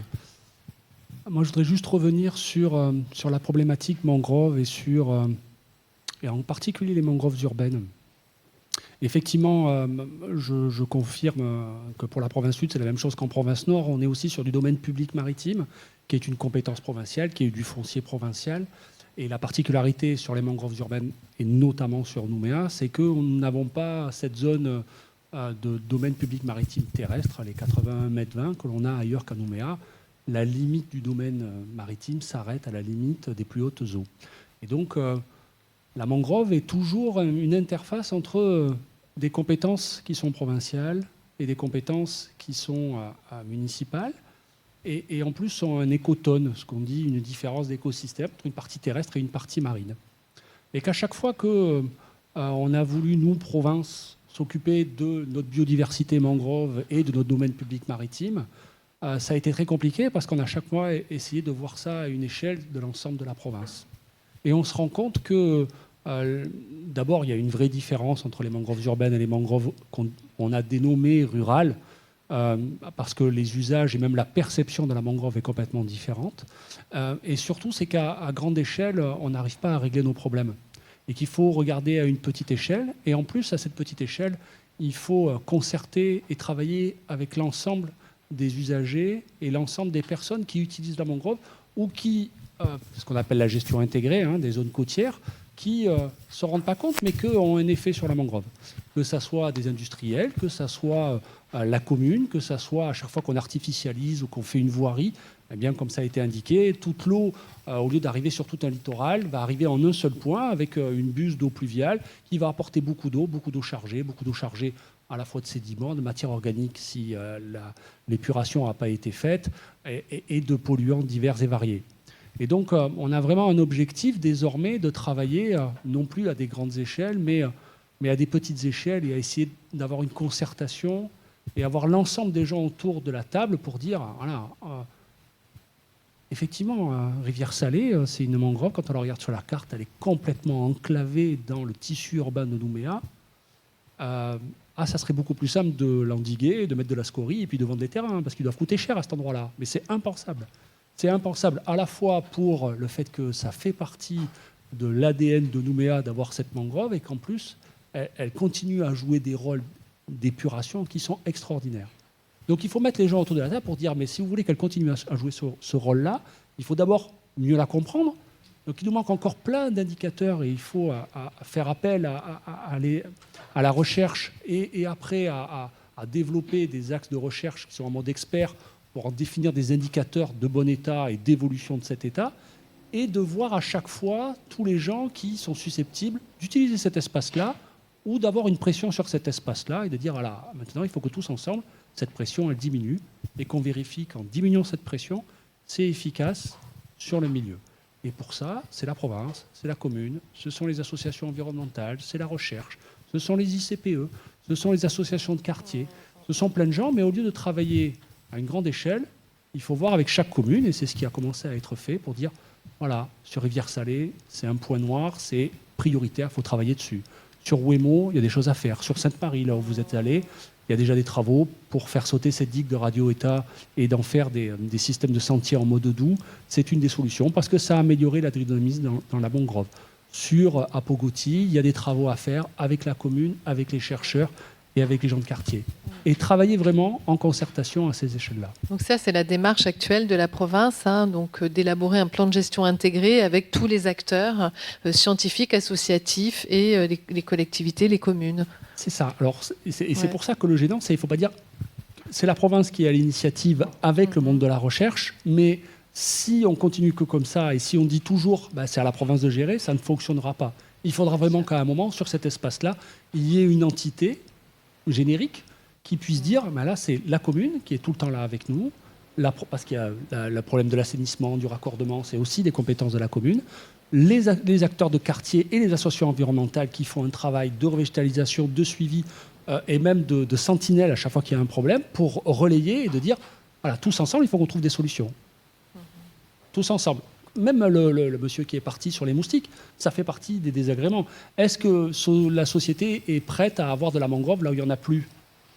De la mangrove, c'est joli, mais effectivement, ça apporte du moustique, ça apporte de la vase, on voit plus la mer. Est-ce que les gens sont prêts à ça ? Peut-être pas. Donc du coup, la décision, elle ne doit pas être uniquement de la province ou de l'aménageur, mais elle doit être concertée. C'est comme ça qu'on arrivera à la préserver sur du long terme et surtout à avoir des informations précises sur les leviers que l'on a pour la préserver sur le long terme, qui peuvent être... On a des discussions, parce que c'est jamais parfait, mais avec Monique, par exemple, ah, cet individu-là, il a 15 ans, il faut le protéger. Oui, mais si on fait un chenal pour que tout le système d'eau arrive au milieu de la mangrove et qu'elle joue parfaitement son rôle encore plus efficacement, il faut peut-être faire sauter et enlever cet individu pour avoir un résultat écologique qui est plus important. Voilà, mais ça, ce sont des discussions à avoir, mais il faut les avoir.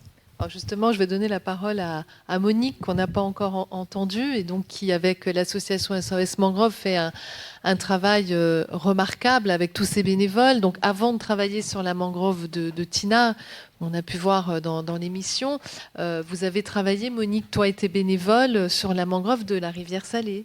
Tout à fait, ça a été le premier chantier que nous avons fait. On a démarré en 2007 sur rivière Salée. Et bon, ça a été catastrophique ce qu'on a trouvé, puisque bon, c'est vrai que le monsieur n'était pas d'accord, mais à l'époque c'était un dépotoir. Disons que la rivière Salée, elle a reçu tout ce que, les premières constructions, les 3 premiers secteurs qui étaient là, les gens venaient jeter. C'était tout à fait normal, puisque ça s'est toujours fait. Donc on a eu énormément de travail et on s'est confronté, comme disait Emmanuel, c'est vrai qu'il y a 2 compétences qui sont toujours en face, la commune et la province. Et la commune, on a eu énormément de soucis avec, étant donné qu'on longeait le cimetière et c'était le cimetière qui générait aussi pas mal de problèmes. Donc il a fallu, on a mis des années à essayer de se comprendre, à essayer de résoudre ces problèmes. Et donc c'est pas évident parce que voilà, on s'est, comme on dit, on s'est frité avec pas mal de personnes. Il a fallu taper sur la table, taper à toutes les portes pour essayer de faire avancer le dossier. Et donc c'est une mangrove qui a une résilience phénoménale, la mangrove de rivière Salée. Moi, jusqu'à présent, je crois que c'est celle que j'ai jamais vu autant de résilience que celle-ci. Et donc là, on l'a vu dernièrement. Moi j'ai fait un signalement, je ne sais pas si Manu tu l'as eu. On a des grands palétuviers qui meurent par dizaines dans la mangrove de rivière Salée. Donc maintenant, cause à effet, on ne sait pas. Ils sont situés sur un nouvel exutoire qui juxte le centre d'entretien du Tanéo, du bus, quoi. Donc, est-ce que c'est un excès d'eau de lavage, de produits polluants? On ne sait pas, mais enfin, disons que nous, on a remarqué cette mortalité et ça fait mal au ventre de voir ça parce que ce sont des grands palétuviers qui sont maintenant stériles. Ce sont des palétuviers qu'on appelle avec des grandes cordes et c'est là, ils ne se reproduisent plus et c'est ceux-là qui sont en train de mourir. Et là, ça a été vraiment très rapide. Et voilà. Maintenant, donc, nous, notre rôle, c'est ça, on est un petit peu les vigilants de la mangrove, tout ce qui se passe. C'est vrai que des fois, on est casse-pied, hein, Manu, je suis désolée, je t'embête. Mais bon, voilà, à chaque fois qu'on voit quelque chose qui... le travail qu'on peut avoir, justement, d'avancer, c'est de pouvoir se passer des infos, de travailler ensemble et de ne pas trouver des portes qui se ferment. Bon, on en a encore certaines qui se ferment devant nous, mais on avance, ça progresse. Et donc, nous, notre espoir, c'est de pouvoir continuer. On a certaines zones sur Nouméa qu'on aimerait encore continuer à améliorer, à aménager. Nous, notre bébé, c'est vrai que c'est Tina, vous l'avez vu, parce que c'est une zone qu'on a pris dans un état catastrophique et maintenant, on voit le résultat. C'est pas fini parce qu'il y a encore une zone qui pollue énormément la baie. Le platier est en train de mourir. On avait des bénitiers magnifiques qui sont morts par disons, des zones de remblai qui datent du Golfe, c'est ce que j'ai expliqué. Ces zones de remblai ont été laissées là et à chaque marée, à chaque grosse marée, à chaque cyclone, ces remblais partent et là, ils sont en train d'étouffer, de faire mourir complètement le platier. On est en train de tout perdre. Donc là, notre dernier travail sur Tina, nous, ça va être de faire enlever ce remblai qui reste parce que c'est vraiment problématique. Si on veut sauver cette baie, parce qu'elle est magnifique encore, et j'estime que sur Nouméa, c'est quand même encore une zone qui pourrait, au niveau du public aussi, être mise en place pour pouvoir se promener, découvrir. Et je pense que voilà. Donc notre dernier travail, ça va être celui-là sur Nouméa. Après, on part sur le Mont d'Or. Donc là, le Mont d'Or, c'est encore d'autres chantiers qui viennent se mettre en place. Et voilà, donc on fait ça avec nos jeunes. C'est des jeunes qui sont en difficulté sociale, on essaie de les réinsérer parce que apparemment ils accrochent bien, ça leur plaît et donc depuis 2007 je fais ça avec des jeunes qui franchement disons je les forme de ce que je peux leur apprendre, les espèces de palétuviers, comment il faut faire, pourquoi. Et apparemment, ça a l'air de bien fonctionner dans la réinsertion. Donc voilà, j'essaie de continuer. J'espère que je pourrai encore le faire longtemps. Merci Monique. Voilà. Bravo. Hubert, je crois que tu as une petite suggestion à faire à Monique pour la mangrove de Tina. Oui, Monique, tu es allé voir le golf parce que finalement, chaque golfeur qui renouvelle son abonnement annuel ou mensuel, je ne sais pas comment ça fonctionne, pourrait y avoir une quote-part qui soit reversée à ton association du fait de l'héritage historique du problème. Ce serait une manière complètement vertueuse de vous associer au golf et d'avoir cette solidarité du fait de cette origine. Déjà, ils vous envoient des balles quand même. Ils nous envoient des balles. Ça, on les récupère, les balles, il n'y a aucun problème. On a un stock de balles phénoménal et on va les revendre bientôt. Parce que bon, il y a des bons tireurs, mais il y a des très mauvais. Et bon, c'est même dangereux pour nous parce que les balles nous rasent la tête des fois. Hein, c'est dangereux. D'ailleurs, j'ai mon vice-président qui une fois a failli se faire assommer d'ailleurs. Et oui, on est allé voir. Et malheureusement, ils nous ont dit, on n'a pas de sous. Voilà ce qui nous a été dit. Donc, on renouvelle la demande. On va renouveler la demande. Il ne faut pas lâcher. Alors moi j'ai une question parce que là le sujet des palétuviers de Rivière-Salée, on le découvre un petit peu là ce soir, c'est assez récent. Alors peut-être que je ne sais pas vers qui je dois me tourner, vers la province. Est-ce qu'il est prévu de faire des analyses de cette zone pour savoir d'où vient cette pollution? Pourquoi ces grands palétuviers sont en train de mourir? Ou ils sont déjà morts? Donc effectivement, Monique nous a fait un signalement et donc effectivement, il y a une enquête et l'ICPE du système de nettoyage, il y a une analyse qui a été faite. J'ai pas les résultats, mais en tout cas, à chaque fois qu'il y a des signalements avec de la mortalité comme ça, il y a une enquête, mais ça n'est jamais simple. Ça n'est jamais simple. Et c'est toujours le même principe. Le principe, c'est pas d'être là quand il y a l'accident. Le principe, c'est d'essayer d'avoir quelque chose de régulier pour améliorer sur le long terme Rivière-Salée. Et pour Rivière-Salée, alors on le sait, c'est une rivière c'est une mangrove qui est prioritaire et c'est un enjeu important et c'est très compliqué parce que il y a énormément d'usages, il y a énormément d'acteurs. Elle est vraiment très enclavée et c'est très compliqué pour arriver à par quel bout on peut prendre cette mangrove et c'est complexe. Alors une des particularités, c'est qu'il y a un citoyen qui a proposé de refaire un diagnostic. Alors Monique a travaillé dès 2007 sur Rivière-Salée et il y avait déjà des choses qui avaient été faites en 2006-2008 pour avoir des diagnostics, pour savoir l'état de la mangrove. Et il y a un citoyen qui a demandé à ce qu'on refasse ce diagnostic pour voir s'il y a eu une évolution et qu'il a proposé au budget participatif de la province et qui a été lauréat. Donc, ce monsieur est dans la salle ce soir, je précise. Dans la salle ce soir. Et donc, du coup, l'intérêt... Alors, il a fait ce projet. Ce projet a intéressé donc, le jury du budget participatif et il va être mis en œuvre. Alors, la particularité, c'est de le mettre en œuvre à quelle échelle? Est-ce que, voilà, il y a tout ce travail à refaire de diagnostic, de concertation, pour arriver à travailler à la fois sur qu'est-ce qui pose problème et vraiment identifier les leviers que l'on a pour pouvoir limiter, atténuer ces problèmes-là, ces pressions-là, et de voir dans un certain temps, donc l'anticiper, de refaire ces diagnostics pour voir s'il y a une amélioration. Mais évidemment, c'est la plus complexe. Hein. Ça va pas se faire comme ça. Parce que Rivière-Salée, d'abord, c'était à l'origine, c'est pas voir l'océan. Hein. À l'origine, c'est Doniambo qui a endigué, il y avait plus d'eau dans Rivière-Salée. Du coup, on a creusé Kowekara. Donc Kowekara est un chenal qui est complètement artificiel, qui a été fait dans les années 70. On a artificialisé la partie gauche de la mangrove actuelle. Le milieu, c'est l'ancienne voie ferrée. Et puis, il y a encore un petit chenal avec un petit bout de mangrove qui est un petit peu plus loin. On a fait la rue de Béchade avec cette partie de mangrove, avec des arbres qui sont en très bon état. Et comme l'a expliqué Cyril, c'est parce qu'il y a un apport d'eau important, d'eau douce, qui fait qu'ils peuvent se croître de façon rapide et en hauteur. Et par contre, dessous, on voit bien qu'il y a très peu de vie et qu'il y a trop de pression. Donc, elle ne se régénère pas beaucoup, cette mangrove, en fait. La régénération végétale se fait, mais c'est que dedans, d'abord, jusqu'à un certain point, et un jour, on va certainement atteindre le bord de la crête, et puis ça va être catastrophique, certainement, si on va au-delà de sa capacité d'épuration, mais surtout s'il n'y a quasiment plus de vie. Dès qu'on est tout au bout de la mangrove, il n'y a plus de vie. Il y en a sur la partie qui reçoit de l'eau de mer de pas trop mauvaise qualité en quantité suffisante, mais tout au fond, ce n'est pas suffisant. Elle vit aussi par son hydrodynamisme, la mangrove. Donc tout ça, c'est un travail à faire de curage, de recherche des polluants. Voilà, il y a énormément de choses à faire, mais il faut le faire de façon concertée et collégiale. Alors pour continuer sur ce sujet des pollutions, Calédo Clean, ça fait 10 ans que vous nettoyez la mangrove en Calédonie.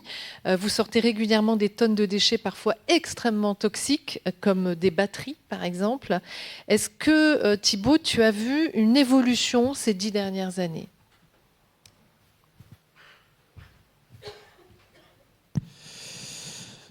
À chaque fois que je viens à Empreinte, je viens toujours donner de mauvaises nouvelles, mais parce que la question, c'est quand même une question qui se pose souvent, et en fait non. Malheureusement, il n'y a pas d'évolution. Là, par exemple, on va nettoyer le 14 mai, on va nettoyer une mangrove qu'on a déjà nettoyée il y a 2 ans et il y a 4 ans. Il y a exactement le même gisement. Au Mont d'Or, sur la zone de Robinson, la mangrove, il y a exactement le même gisement qu'il y a 2 ans, qu'il y a 4 ans, qu'il y a 6 ans, quand on a commencé les nettoyages. Et des zones, en fait, on vient, on nettoie, on sort 1 tonne, 2 tonnes, 3 tonnes de déchets, parfois 6, on sort, ça prend parfois plusieurs opérations. Et puis on revient l'année suivante. Et puis j'ai des bénévoles qui me regardent et qui me disent « Non mais t'es sérieux là ?» Ouais, faut refaire. Donc, et ça décourage certains, clairement, et certaines, et je les comprends, parce que au bout de 10 ans, c'est compliqué, parce qu'on voit une situation qui n'évolue absolument pas. Et je dis pas ça pour justifier mon fonds de commerce en tant qu'association, parce que je vous rassure, à personne qui nous paye pour ramasser dans les mangroves. Mais donc dans l'idée, par exemple, là, on a fait une mangrove de Ducos, on a sorti sur 500 mètres carrés 4 tonnes de déchets. Alors ça peut paraître impressionnant, et en fait quand on met la photo, tout le monde se dit mais c'est malade. Ouais, en fait de Mont d'Or Sud jusqu'à Païta Nord, c'est le même état pour toutes les mangroves. Et donc il y a une succession entre des déchets, beaucoup des déchets plastiques, du polystyrène, des claquettes, des bâtons de sucette. Je trouve aussi beaucoup de briquets, les briquets à usage unique. Là, ça c'est magique, c'est génial. On commence à trouver aussi des nouveaux déchets comme les cigarettes électroniques à usage unique. Ça c'est génial aussi. Big up. Derrière, on a aussi tous ces produits qui sont liés au plastique à usage unique. Il y en a une quantité faramineuse. Alors au départ, il y a un truc qui est spécifique dans la mangrove par rapport aux pollutions, c'est l'odeur. Les gens qui ont nettoyé avec nous, ils savent qu'il y a une odeur très particulière dans les mangroves qui sont saturées par les déchets, mais c'est monstrueux. C'est-à-dire que vous avez l'odeur du mangrove saturé avec une boue qui est vraiment nauséabonde, noirâtre, là, vraiment avec une couleur qui est terrible. Mais alors surtout, il y a aussi un truc qui est juste à côté, c'est le plastique, tous les plastiques qui sont dans cette mangrove, et vous pouvez mettre vos plus belles chaussures et vous balader dans les mangroves, il n'y a pas de souci, vous ne toucherez pas la boue, parce que c'est que du plastique. Donc quand c'est la marée haute, il n'y a pas de problème. Parce que du coup, les poissons, les crabes, tout ça, ils circulent pour ceux qui sont encore en vie, parce qu'il y a quand même des endroits où c'est extrêmement résilient.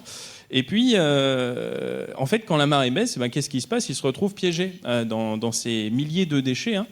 Et ça peut faire plusieurs kilomètres de long, et sur 20 mètres de large, vous avez que du plastique comme ça. Vous pouvez regarder, on n'invente rien. Vous regardez sur notre page Facebook, vous verrez les photos. Vous tapez nettoyage mangrove et puis vous regardez. Et vous allez voir, en fait, il y a un truc que vous ne pouvez pas voir et que vous ne pouvez pas sentir, c'est l'odeur de la chair cramée des poissons et des crabes morts que vous avez en fait sous ce tapis de déchets, notamment dans les journées où il fait particulièrement chaud, parce que le plastique est un thermoaccumulateur, donc c'est vraiment atroce. Et en fait, c'est aussi pour cette raison qu'on milite aujourd'hui pour qu'il y ait une répression qui soit forte au niveau du jet d'ordures, parce que là, clairement, il y a 3 choses dans les mangroves. Il y a toutes les ordures qui sont ramenées par les courants, et ça, c'est vraiment les déchets jetés au quotidien par les Calédoniens, qui peuvent jeter sans soucier de quoi que ce soit, parce qu'il n'y a jamais d'amende. Et derrière, après, il y a les dépôts sauvages directs. Donc là, c'est carrément des gens qui vont et qui baignent dans la mangrove, et il y en a encore beaucoup. Et puis après, il y a bien sûr les produits chimiques et autres, les exutoires. Et on a vu avec Monique une zone notamment pas loin de là où vous étiez, juste un peu plus haut du coup, au niveau du Pic aux Morts. On était venu avec Monique pour nettoyer la mangrove justement avec les gens du Pic aux Morts. Et en fait, ils nous ont montré des endroits où en fait il y avait typiquement des très gros dépôts dans la mangrove, Tout ce qui était, les coquillages, tout ça, tout mort, tout ouvert, tout. Et Monique avait fait un examen justement qui avait démontré qu'il y avait. Tu avais envoyé à un laboratoire, je crois. Et montrer justement qu'il y avait des pollutions. Mais les déchets, clairement, c'est une catastrophe et c'est toujours autant dans la mangrove et ils vont se dégrader. Donc on le dit et je suis content parce que Sarah l'a confirmé dans l'émission. Ces déchets vont se dégrader, libérer les substances chimiques qui les composent et les microplastiques, de toute façon, vont mettre certes des années à se dégrader, mais lorsqu'ils sont dans l'environnement, ça va être compliqué parce que jusqu'à quelle capacité va avoir la mangrove à absorber tout ça? Est-ce que l'odeur est un indice sur la pollution des mangroves? Une mangrove en bonne santé, elle ne sent pas mauvais, elles sont les marais. Mais cette odeur nauséabonde, c'est vraiment un indice de pollution? Alors, pas forcément. Pas forcément. Cette odeur de pollution, c'est du sulfure d'hydrogène.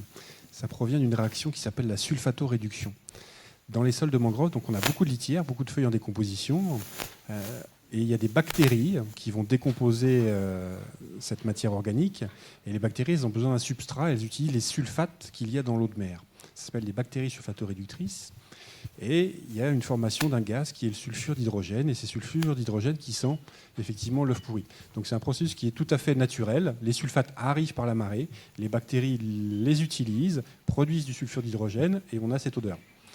Par contre, effectivement, si on a un excès de matière organique, l'intensité du processus de sulfatoréduction sera plus important et l'odeur sera plus forte. Voilà. Mais naturellement, les mangroves vont sentir l'œuf pourri. D'accord.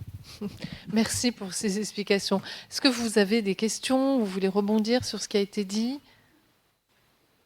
Oui.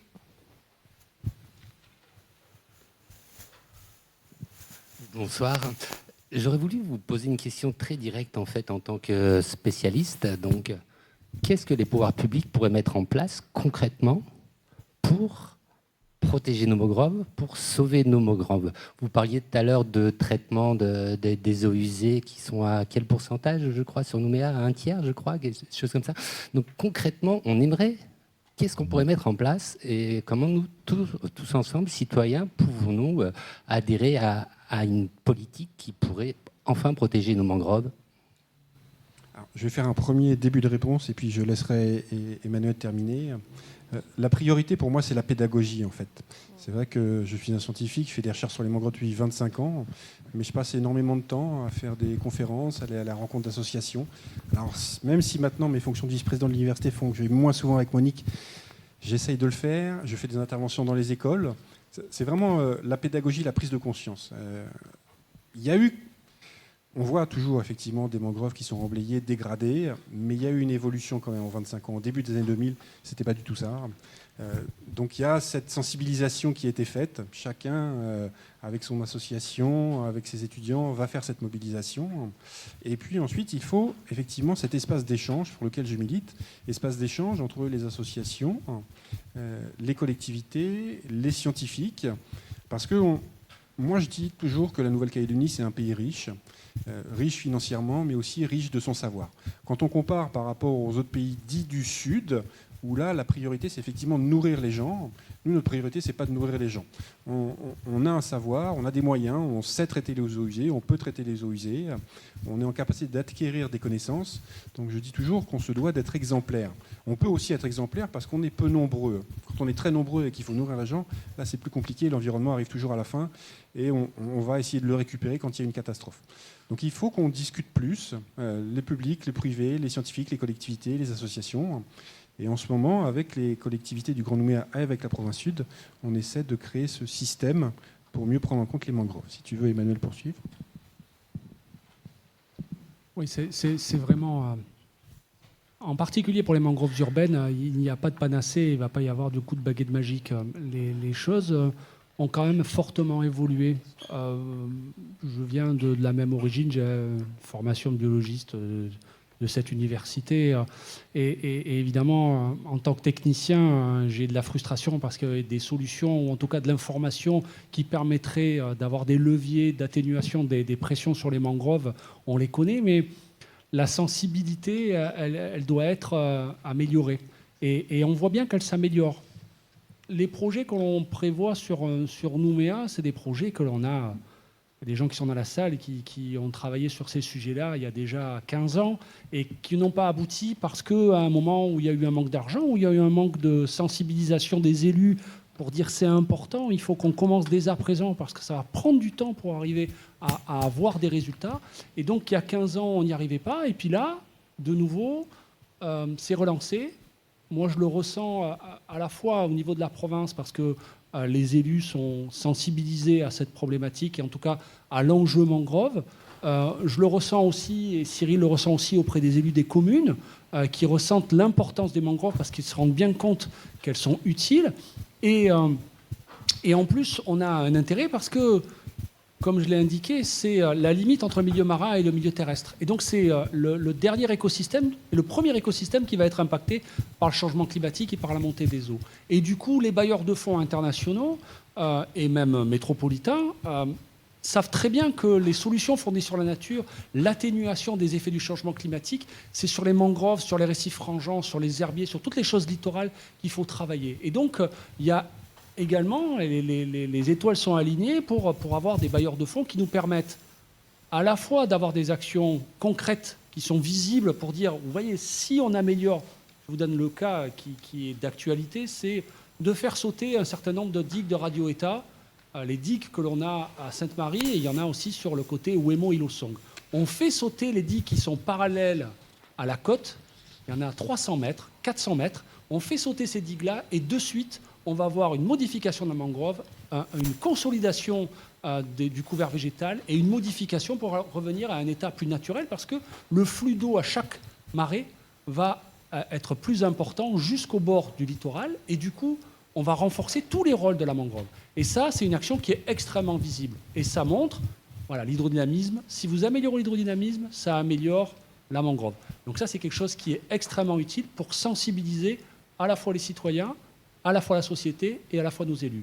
Et par ailleurs, c'est travailler sur de l'information pour savoir d'où viennent les problèmes. Parce que c'est bien beau de dire, c'est problématique à Sainte-Marie ou à Rivière-Salée, c'est la station d'épuration. Donc il faut travailler avec, c'est la CDE, je crois, la STEP de Rivière-Salée, pour travailler sur la station d'épuration et voir si vraiment le nombre de raccordements, travailler avec la commune pour savoir qu'est-ce qu'on peut faire pour raccorder plus de personnes sur la station d'épuration, regarder toutes les ICPE. Donc tout ce travail-là, il peut être fait, mais c'est vraiment de la concertation. Ça ne peut pas être une réglementation ou une volonté. C'est vraiment un travail qui va prendre du temps et avec un grand nombre d'acteurs qu'il faut mettre autour de la table. Et je pense que sur certains cas, on commence à y aller, à être... C'est mûr. C'est mûr parce qu'on a des possibilités de financement, parce qu'il y a des élus qui sont sensibilisés, parce que les associations commencent à dire ça fait 10 ans, tous les 2 ans. Voilà, moi, j'ai fait de la mangrove il y a 15 ans sur Caméré. Ça fait 15 ans que je n'ai pas fait tout le bord de Caméré. Je suis sûr que je vais retrouver autant de déchets que les opérations que j'ai organisées il y a 15 ans, il y a 17 ou 18 ans. Et donc, à un moment, on va dire ça suffit. Donc, c'est d'où ils viennent. Est-ce que ça vient de la mer? La partie de la mer, c'est plus compliqué. Donc, c'est la sensibilisation aux gens qui jettent partout sur le bord de la route. Ça vient de la terre. C'est les gens qui sont dans la proximité, qui disent « il faut sauver la mangrove ». Oui, mais il faut sauver la mangrove, mais il faut changer vos habitudes. Est-ce que vous avez vérifié votre fosse septique, vous? Est-ce que vous êtes prêt? Combien vous avez besoin pour qu'on puisse raccorder votre habitation à la station d'épuration d'à côté? Tout ça, c'est du travail de longue haleine, mais qu'il faut faire de façon concertée avec un grand nombre d'acteurs, encore plus en milieu urbain. Merci Manu. Oui, Thibault? Oui, sur la question de l'assainissement, ça c'est vraiment important parce que moi je me rappelle par exemple qu'on avait fait un forum jeunesse et développement durable, on avait pris les gamins, on les avait amenés en kayak visiter la mangrove d'à côté. On était avec Jackie Mermoud, que je profite à saluer au passage, un spécialiste mangrove aussi. Il n'a pas pu venir ce soir malheureusement. Et du coup, on s'arrête au bout d'un moment dans la mangrove, on s'enfonce, puis au bout d'un moment on est obligé de s'arrêter. En fait, il y a une énorme couche de boue, enfin ce qu'on pensait être de la boue, parce qu'en fait c'est pas du tout de la boue, c'était vraiment un mélange de rejet des habitations à proximité. Donc c'est vrai qu'il y a encore en Calédonie un gros travail sur l'assainissement. Sur les déchets, il y a vraiment quelque chose à faire parce que tant qu'il y a des gens qui jettent des déchets par terre, il y aura encore des déchets. Et alors ça tombe bien que tu parles de la mangrove de Caméra parce que c'est celle qu'on va nettoyer justement. Alors on n'est pas très innovant, on est au contraire très répétitif. Heureusement qu'on fait pas de l'humour parce qu'on serait mauvais. Mais du coup, pour le coup, c'est pas drôle du tout parce qu'en fait c'est impressionnant à quel point c'est rébarbatif. C'est-à-dire que le vieux Dozon, l'association La Sauvegarde de la Nature, que je salue et avec qui j'ai travaillé pendant des années, et ben en fait, il serait fou de voir qu'en fait on n'a pas progressé là-dessus. Et puis il y a aussi la question, il y a une chose qui est tout bête, mais qu'il faut faire à mon sens aussi, et dont on n'a pas parlé, mais c'est la question aussi du reboisement, parce que si on reboise pas toutes ces mines orphelines et toutes ces zones incendiées, la mangrove elle va accumuler, et Hubert en parlait bien dans l'émission, l'idée, et Sarah aussi, et Cyril aussi, l'idée c'est qu'il y a aussi des quantités faramineuses, et des fois c'est des dizaines de mètres cubes de terre, voire plus, qui vont s'effondrer et qui vont être dragués directement par les rivières vers la mangrove. Et en fait, on voit par exemple au Mont d'Or des mangroves qui sont quand même saturées de sédiments. Alors après, il y a des études à faire dessus. Moi, je ne suis pas scientifique, mais ce que je vois, c'est qu'il y a des accumulations de boue qui sont assez importantes sur certaines zones. Et en fait, il suffit de regarder en haut et on voit bien qu'il y a des mètres cubes qui étaient là-haut, qui sont maintenant ici. Et donc, dans l'idée, il faut aussi travailler. On voit que c'est un sujet global. C'est pas juste travailler sur la mangrove à proprement parler, mais aussi voilà, des dynamiques sociétales, assainissement, déchets et incendie, reboisement, quoi. Merci Thibault. On a une question en haut, monsieur.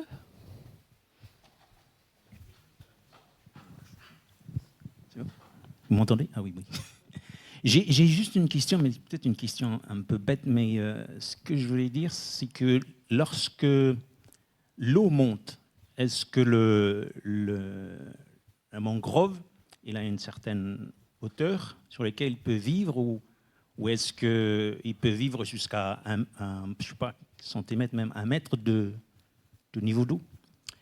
Je vais essayer de pousser plus loin. C'est que si l'eau monte, la surface de mangrove, la dynamique de la surface de mangrove change. Est-ce que c'est en fonction de la hauteur d'eau?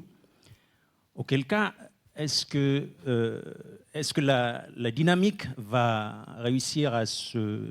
Comment dire ça? Est-ce que l'eau ne monte pas trop vite pour que le mangrove puisse s'adapter? Je ne sais pas si j'ai réussi à me faire comprendre. Est-ce que la montée des eaux va arriver? Est-ce que la mangrove serait capable de s'adapter par rapport à ça? Oui, est-ce qu'elle aura le temps de s'adapter face à la montée du niveau de l'océan? Merci. Oui, je pense que vous étiez très clair. Hein. Merci. On ne peut pas en même temps faire des volcans et puis de la mangrove. Hein. Philipson est chercheur spécialiste des volcans. Effectivement, la mangrove, pour l'instant, elle s'adapte. Ce qu'on observe, c'est qu'elle gagne vers les terres, mais les mangroves qui sont au front de mer, pour l'instant, ne reculent pas. Elles ne reculent pas parce que les arbres qui sont au front de mer sont des arbres grands, matures, qui ont une forte capacité de résistance. Ici, en Nouvelle-Calédonie, on a un marnage, une différence entre la marée haute et la marée basse d'à peu près 1 mètre en moyenne. Il y a des zones où le marnage est beaucoup plus important et les mangroves survivent avec des hauteurs d'eau importantes. Voilà. Donc, pour l'instant, malgré la vitesse de hausse du niveau des océans, il n'y a pas d'impact sur la superficie globale. Pour l'instant, on gagne en superficie. Il y a un moment, les arbres qui sont en front de mer, effectivement, ils auront trop d'eau, leur système racinaire sera perpétuellement immergé, et là, l'arbre sera asphyxié, il mourra, et la mangrove reculera. La mangrove, elle a toujours migré en fonction des variations du niveau des océans, parce que les océans ont toujours varié, leur niveau a toujours varié, et là, actuellement, elle supporte cette variation, cette hausse du niveau des océans. Merci. Oui, on a une autre question.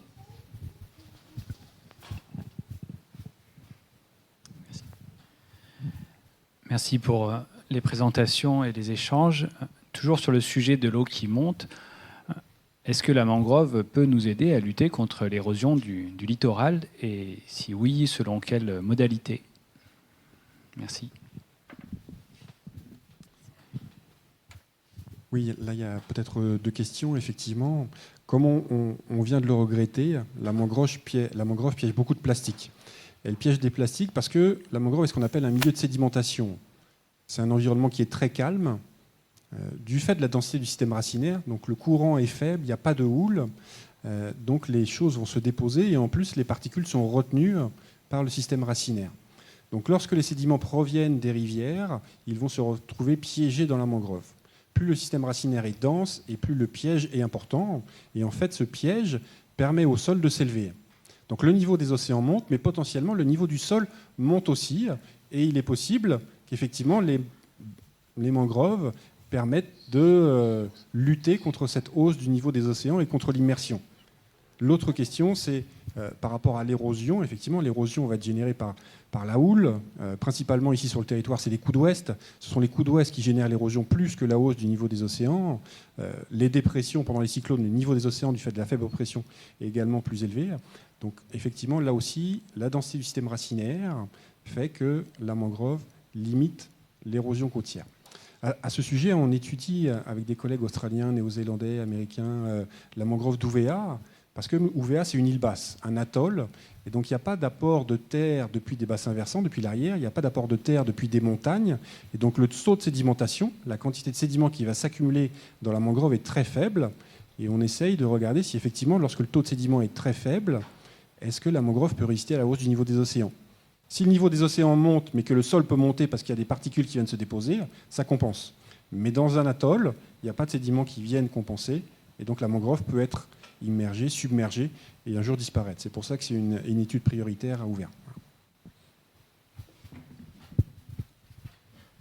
D'autres questions ? Oui. Par ici. Alors là-haut et par ici. Alors, on en a deux là.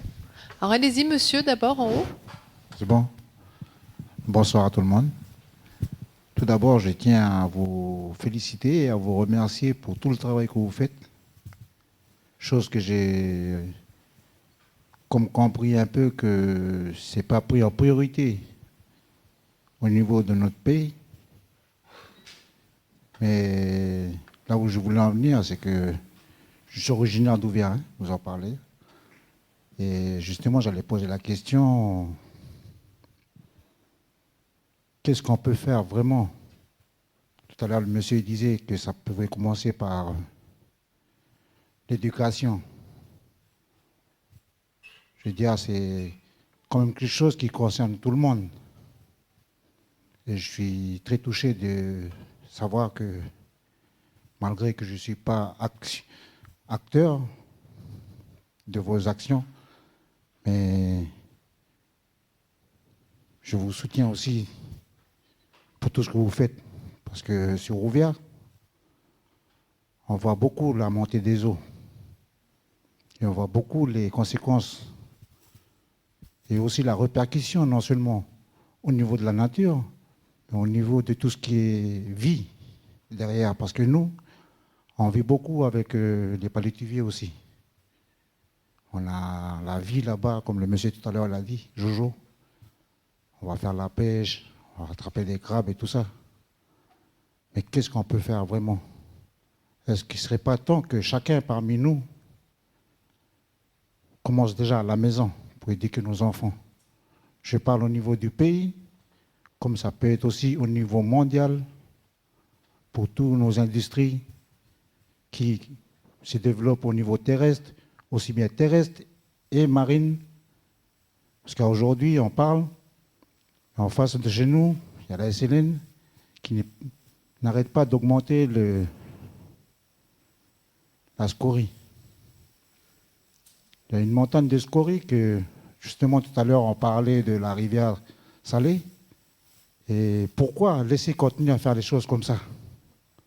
Si tout le monde aujourd'hui prenait conscience vraiment de l'importance que ça peut porter, les mangroves sur notre vie, eh bien, pourquoi encore laisser faire les choses comme ça ?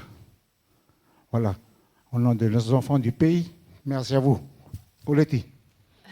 Merci beaucoup pour votre intervention, monsieur. Oui. Oui, merci monsieur pour votre intervention. Alors c'est vrai qu'à Ouvéa, on est dans un contexte complètement différent. Depuis tout à l'heure, on parle de mangroves urbaines, de mangroves qui vont accumuler des contaminants, de mangroves qui vont accumuler des plastiques, de densité de population qui augmente, d'espaces qui se réduisent. Là, à Ouvéa, on est vraiment au nord, à Nimègue, peut-être dans une des plus belles mangroves du monde, très préservée, avec effectivement aucun impact anthropique direct. Donc il n'y a personne qui va jeter quoi que ce soit dans la mangrove. Mais cette mangrove souffre d'un impact anthropique indirect, les changements climatiques, qui sont effectivement à un niveau global. Alors qu'est-ce qu'on peut faire? Tout à l'heure, je parlais de pédagogie, d'intervention dans les écoles. Donc je pense que j'ai parlé devant près de 400 enfants à UVA, depuis le CM1 jusqu'à la 3e. Mais pour moi, la priorité pour ce type de système, c'est vraiment l'acquisition de données scientifiques. Il faut que les scientifiques puissent dire le niveau des océans monte de tant de millimètres par an, le niveau du sol monte de tant de millimètres par an, ou alors est réduit et se condense. Il faut qu'on puisse avoir des arguments justement pour ensuite aller voir les collectivités et les décideurs. Si on n'a pas un chiffre scientifique propre, bien cadré, on peut vite être décrédibilisé. Donc là, c'est vraiment l'acquisition et le travail des scientifiques qui, pour moi, est prioritaire. Parce qu'il y a aussi beaucoup d'incertitudes. Des incertitudes, parfois on veut bien faire et on dit quelque chose, mais ce n'est pas exact. Et donc la personne qui veut mal faire va vous dire, bah non, là vous vous trompez. Et le travail du scientifique, c'est vraiment de mettre de la vérité et de dire, le protocole, il a été vérifié, il a été validé, la valeur, elle est celle-ci. Donc les choses sont comme ceci. Voilà. On parle d'aide service écosystémique. C'est vrai que c'est un argument. Quand on préserve un écosystème, on économise ou on gagne de l'argent. C'est quelque chose qui est important. Mais là aussi, ça doit être fait de façon très précise. Moi, j'enseigne ici à l'université aussi les changements climatiques. Donc il y a les gens qui critiquent, qui disent que les changements scientifiques n'existent pas. Mais les scientifiques ont les preuves que les changements climatiques existent. Par contre, il faut faire attention dans les exemples que l'on prend. Quand on prend les îles du Pacifique, par exemple, comme les Tuvalu, ce sont des îles qui s'enfoncent sous leur propre poids.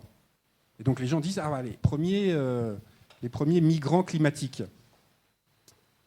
Les gens qui critiquent les changements climatiques vont dire non, c'est faux, l'île s'enfonce sous son propre poids. Donc on a voulu bien faire en disant la hausse du niveau des océans, ces gens souffrent du fait des changements climatiques, sauf que ce n'est pas ça la cause principale. Et alors, quand on a une petite incertitude ou même une grosse incertitude comme ça, ensuite, on est rapidement décrédibilisé. Et les gens vont dire, bah oui, ils racontent n'importe quoi, ça n'existe pas, la vérité, elle est là. Donc moi, je suis très attentif en tant que scientifique, que ce soit des vraies valeurs, des vrais chiffres et des vraies explications qui soient mises en avant. Des fois, on a envie de bien faire, on fait une approximation, et en fait, en faisant une approximation, on fait une erreur. Alors, je vais prendre un exemple pour taquiner un peu mon collègue Hubert, mais l'application dont il vous a parlé. Lorsque l'IUCN est venu sur le territoire pour la présenter, ils ne sont pas venus me voir, et ils ont été directement au Sénat coutumier, ils l'ont vendu en disant, bah voilà, on a ça qui marche, c'est formidable. Je regarde, sur leur application au départ, je crois qu'il y avait 16 ou 17 espèces de palétuviers. Voilà. Le meilleur botaniste au monde que j'ai accompagné en 2007 ici avec Sabrina Virli, il a identifié 25 espèces. Et donc, je leur ai dit, bah, vous vous trompez. Ils me disent, non, si, moi je sais, voilà, regardez les données scientifiques, il y a telle espèce, telle espèce. Et puis, au bout de quelques heures de discussion, ils ont envoyé, ah oui, mais on n'avait pas le budget pour aller jusqu'au bout. Oui, mais est-ce que vous l'avez dit aux gens, ça? Est-ce que vous l'avez dit aux gens que vous avez arrêté à 17 espèces, que vous n'avez pas le budget? Parce que sur le territoire, nous, on n'a pas 17 espèces, on a 25 espèces. Donc, ces gens voulaient bien faire, mais ils ont fait de l'à peu près. Voilà. Et moi, en tant que scientifique, je ne peux pas supporter l'à peu près parce que ensuite on est critiqué et ensuite les gens qui veulent détruire l'environnement utilisent ces arguments. Voilà. Donc il y a l'acquisition de données scientifiques qui est un impératif et ensuite la pédagogie et la pédagogie auprès des plus jeunes. Voilà. Merci beaucoup, monsieur. Mais c'est pour ça que ce que je trouve le plus intéressant, c'est pas l'exhaustivité, c'est le fait de pouvoir faire un lien entre l'usager, le citoyen dans la mangrove, et qui peut alerter. Et je le signale dans le reportage, c'est vraiment ça que j'ai trouvé très intéressant. Donc je ne suis pas rentré dans ce débat. En effet, voilà, je te crois. On va prendre une dernière question en haut avec vous, madame. Ce n'est pas une question, c'est juste pour dire que c'est vrai qu'on entend souvent parler du cœur de veau. Et donc, c'est comme ça qu'on l'a connu dans le monde entier. Mais à Touault, on a aussi un îlot palétuvier et qu'on ne trouve pas partout. Et justement, il y a l'IRD qui est en train de faire des études dessus pour vérifier l'impact, justement, s'il y aurait une vague de tsunami. Est-ce que ça nous protégerait comme on le dit souvent. Mais cet îlot est grossi au fur et à mesure. Donc, on a aussi cette particularité en Nouvelle-Calédonie d'avoir un îlot constitué uniquement de palétuviers.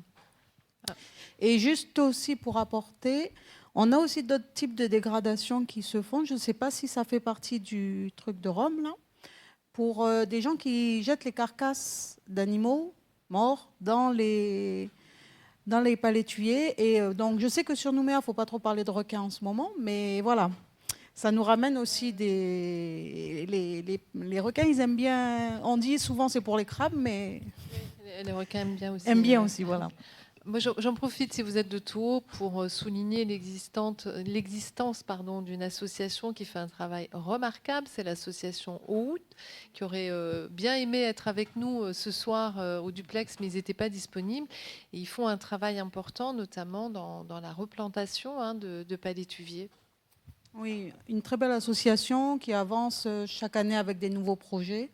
Pour la mangrove, mais c'était déjà, je veux dire, sur les habitants de Touault qui voient dans les hors-tribus l'eau qui monte, d'eux-mêmes, ils ont commencé à planter des palétuviers.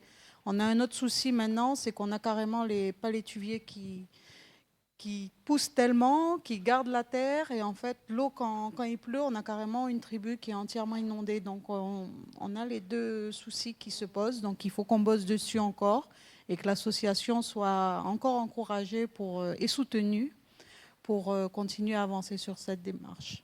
Merci. Merci beaucoup. Alors, je suis désolée, mais là, il va falloir qu'on commence à aller vers la fin. Alors, pour terminer, on va donner une note positive en racontant une jolie histoire. N'est-ce pas, Hubert? On va parler du tourisme et de la valorisation écotouristique de la mangrove.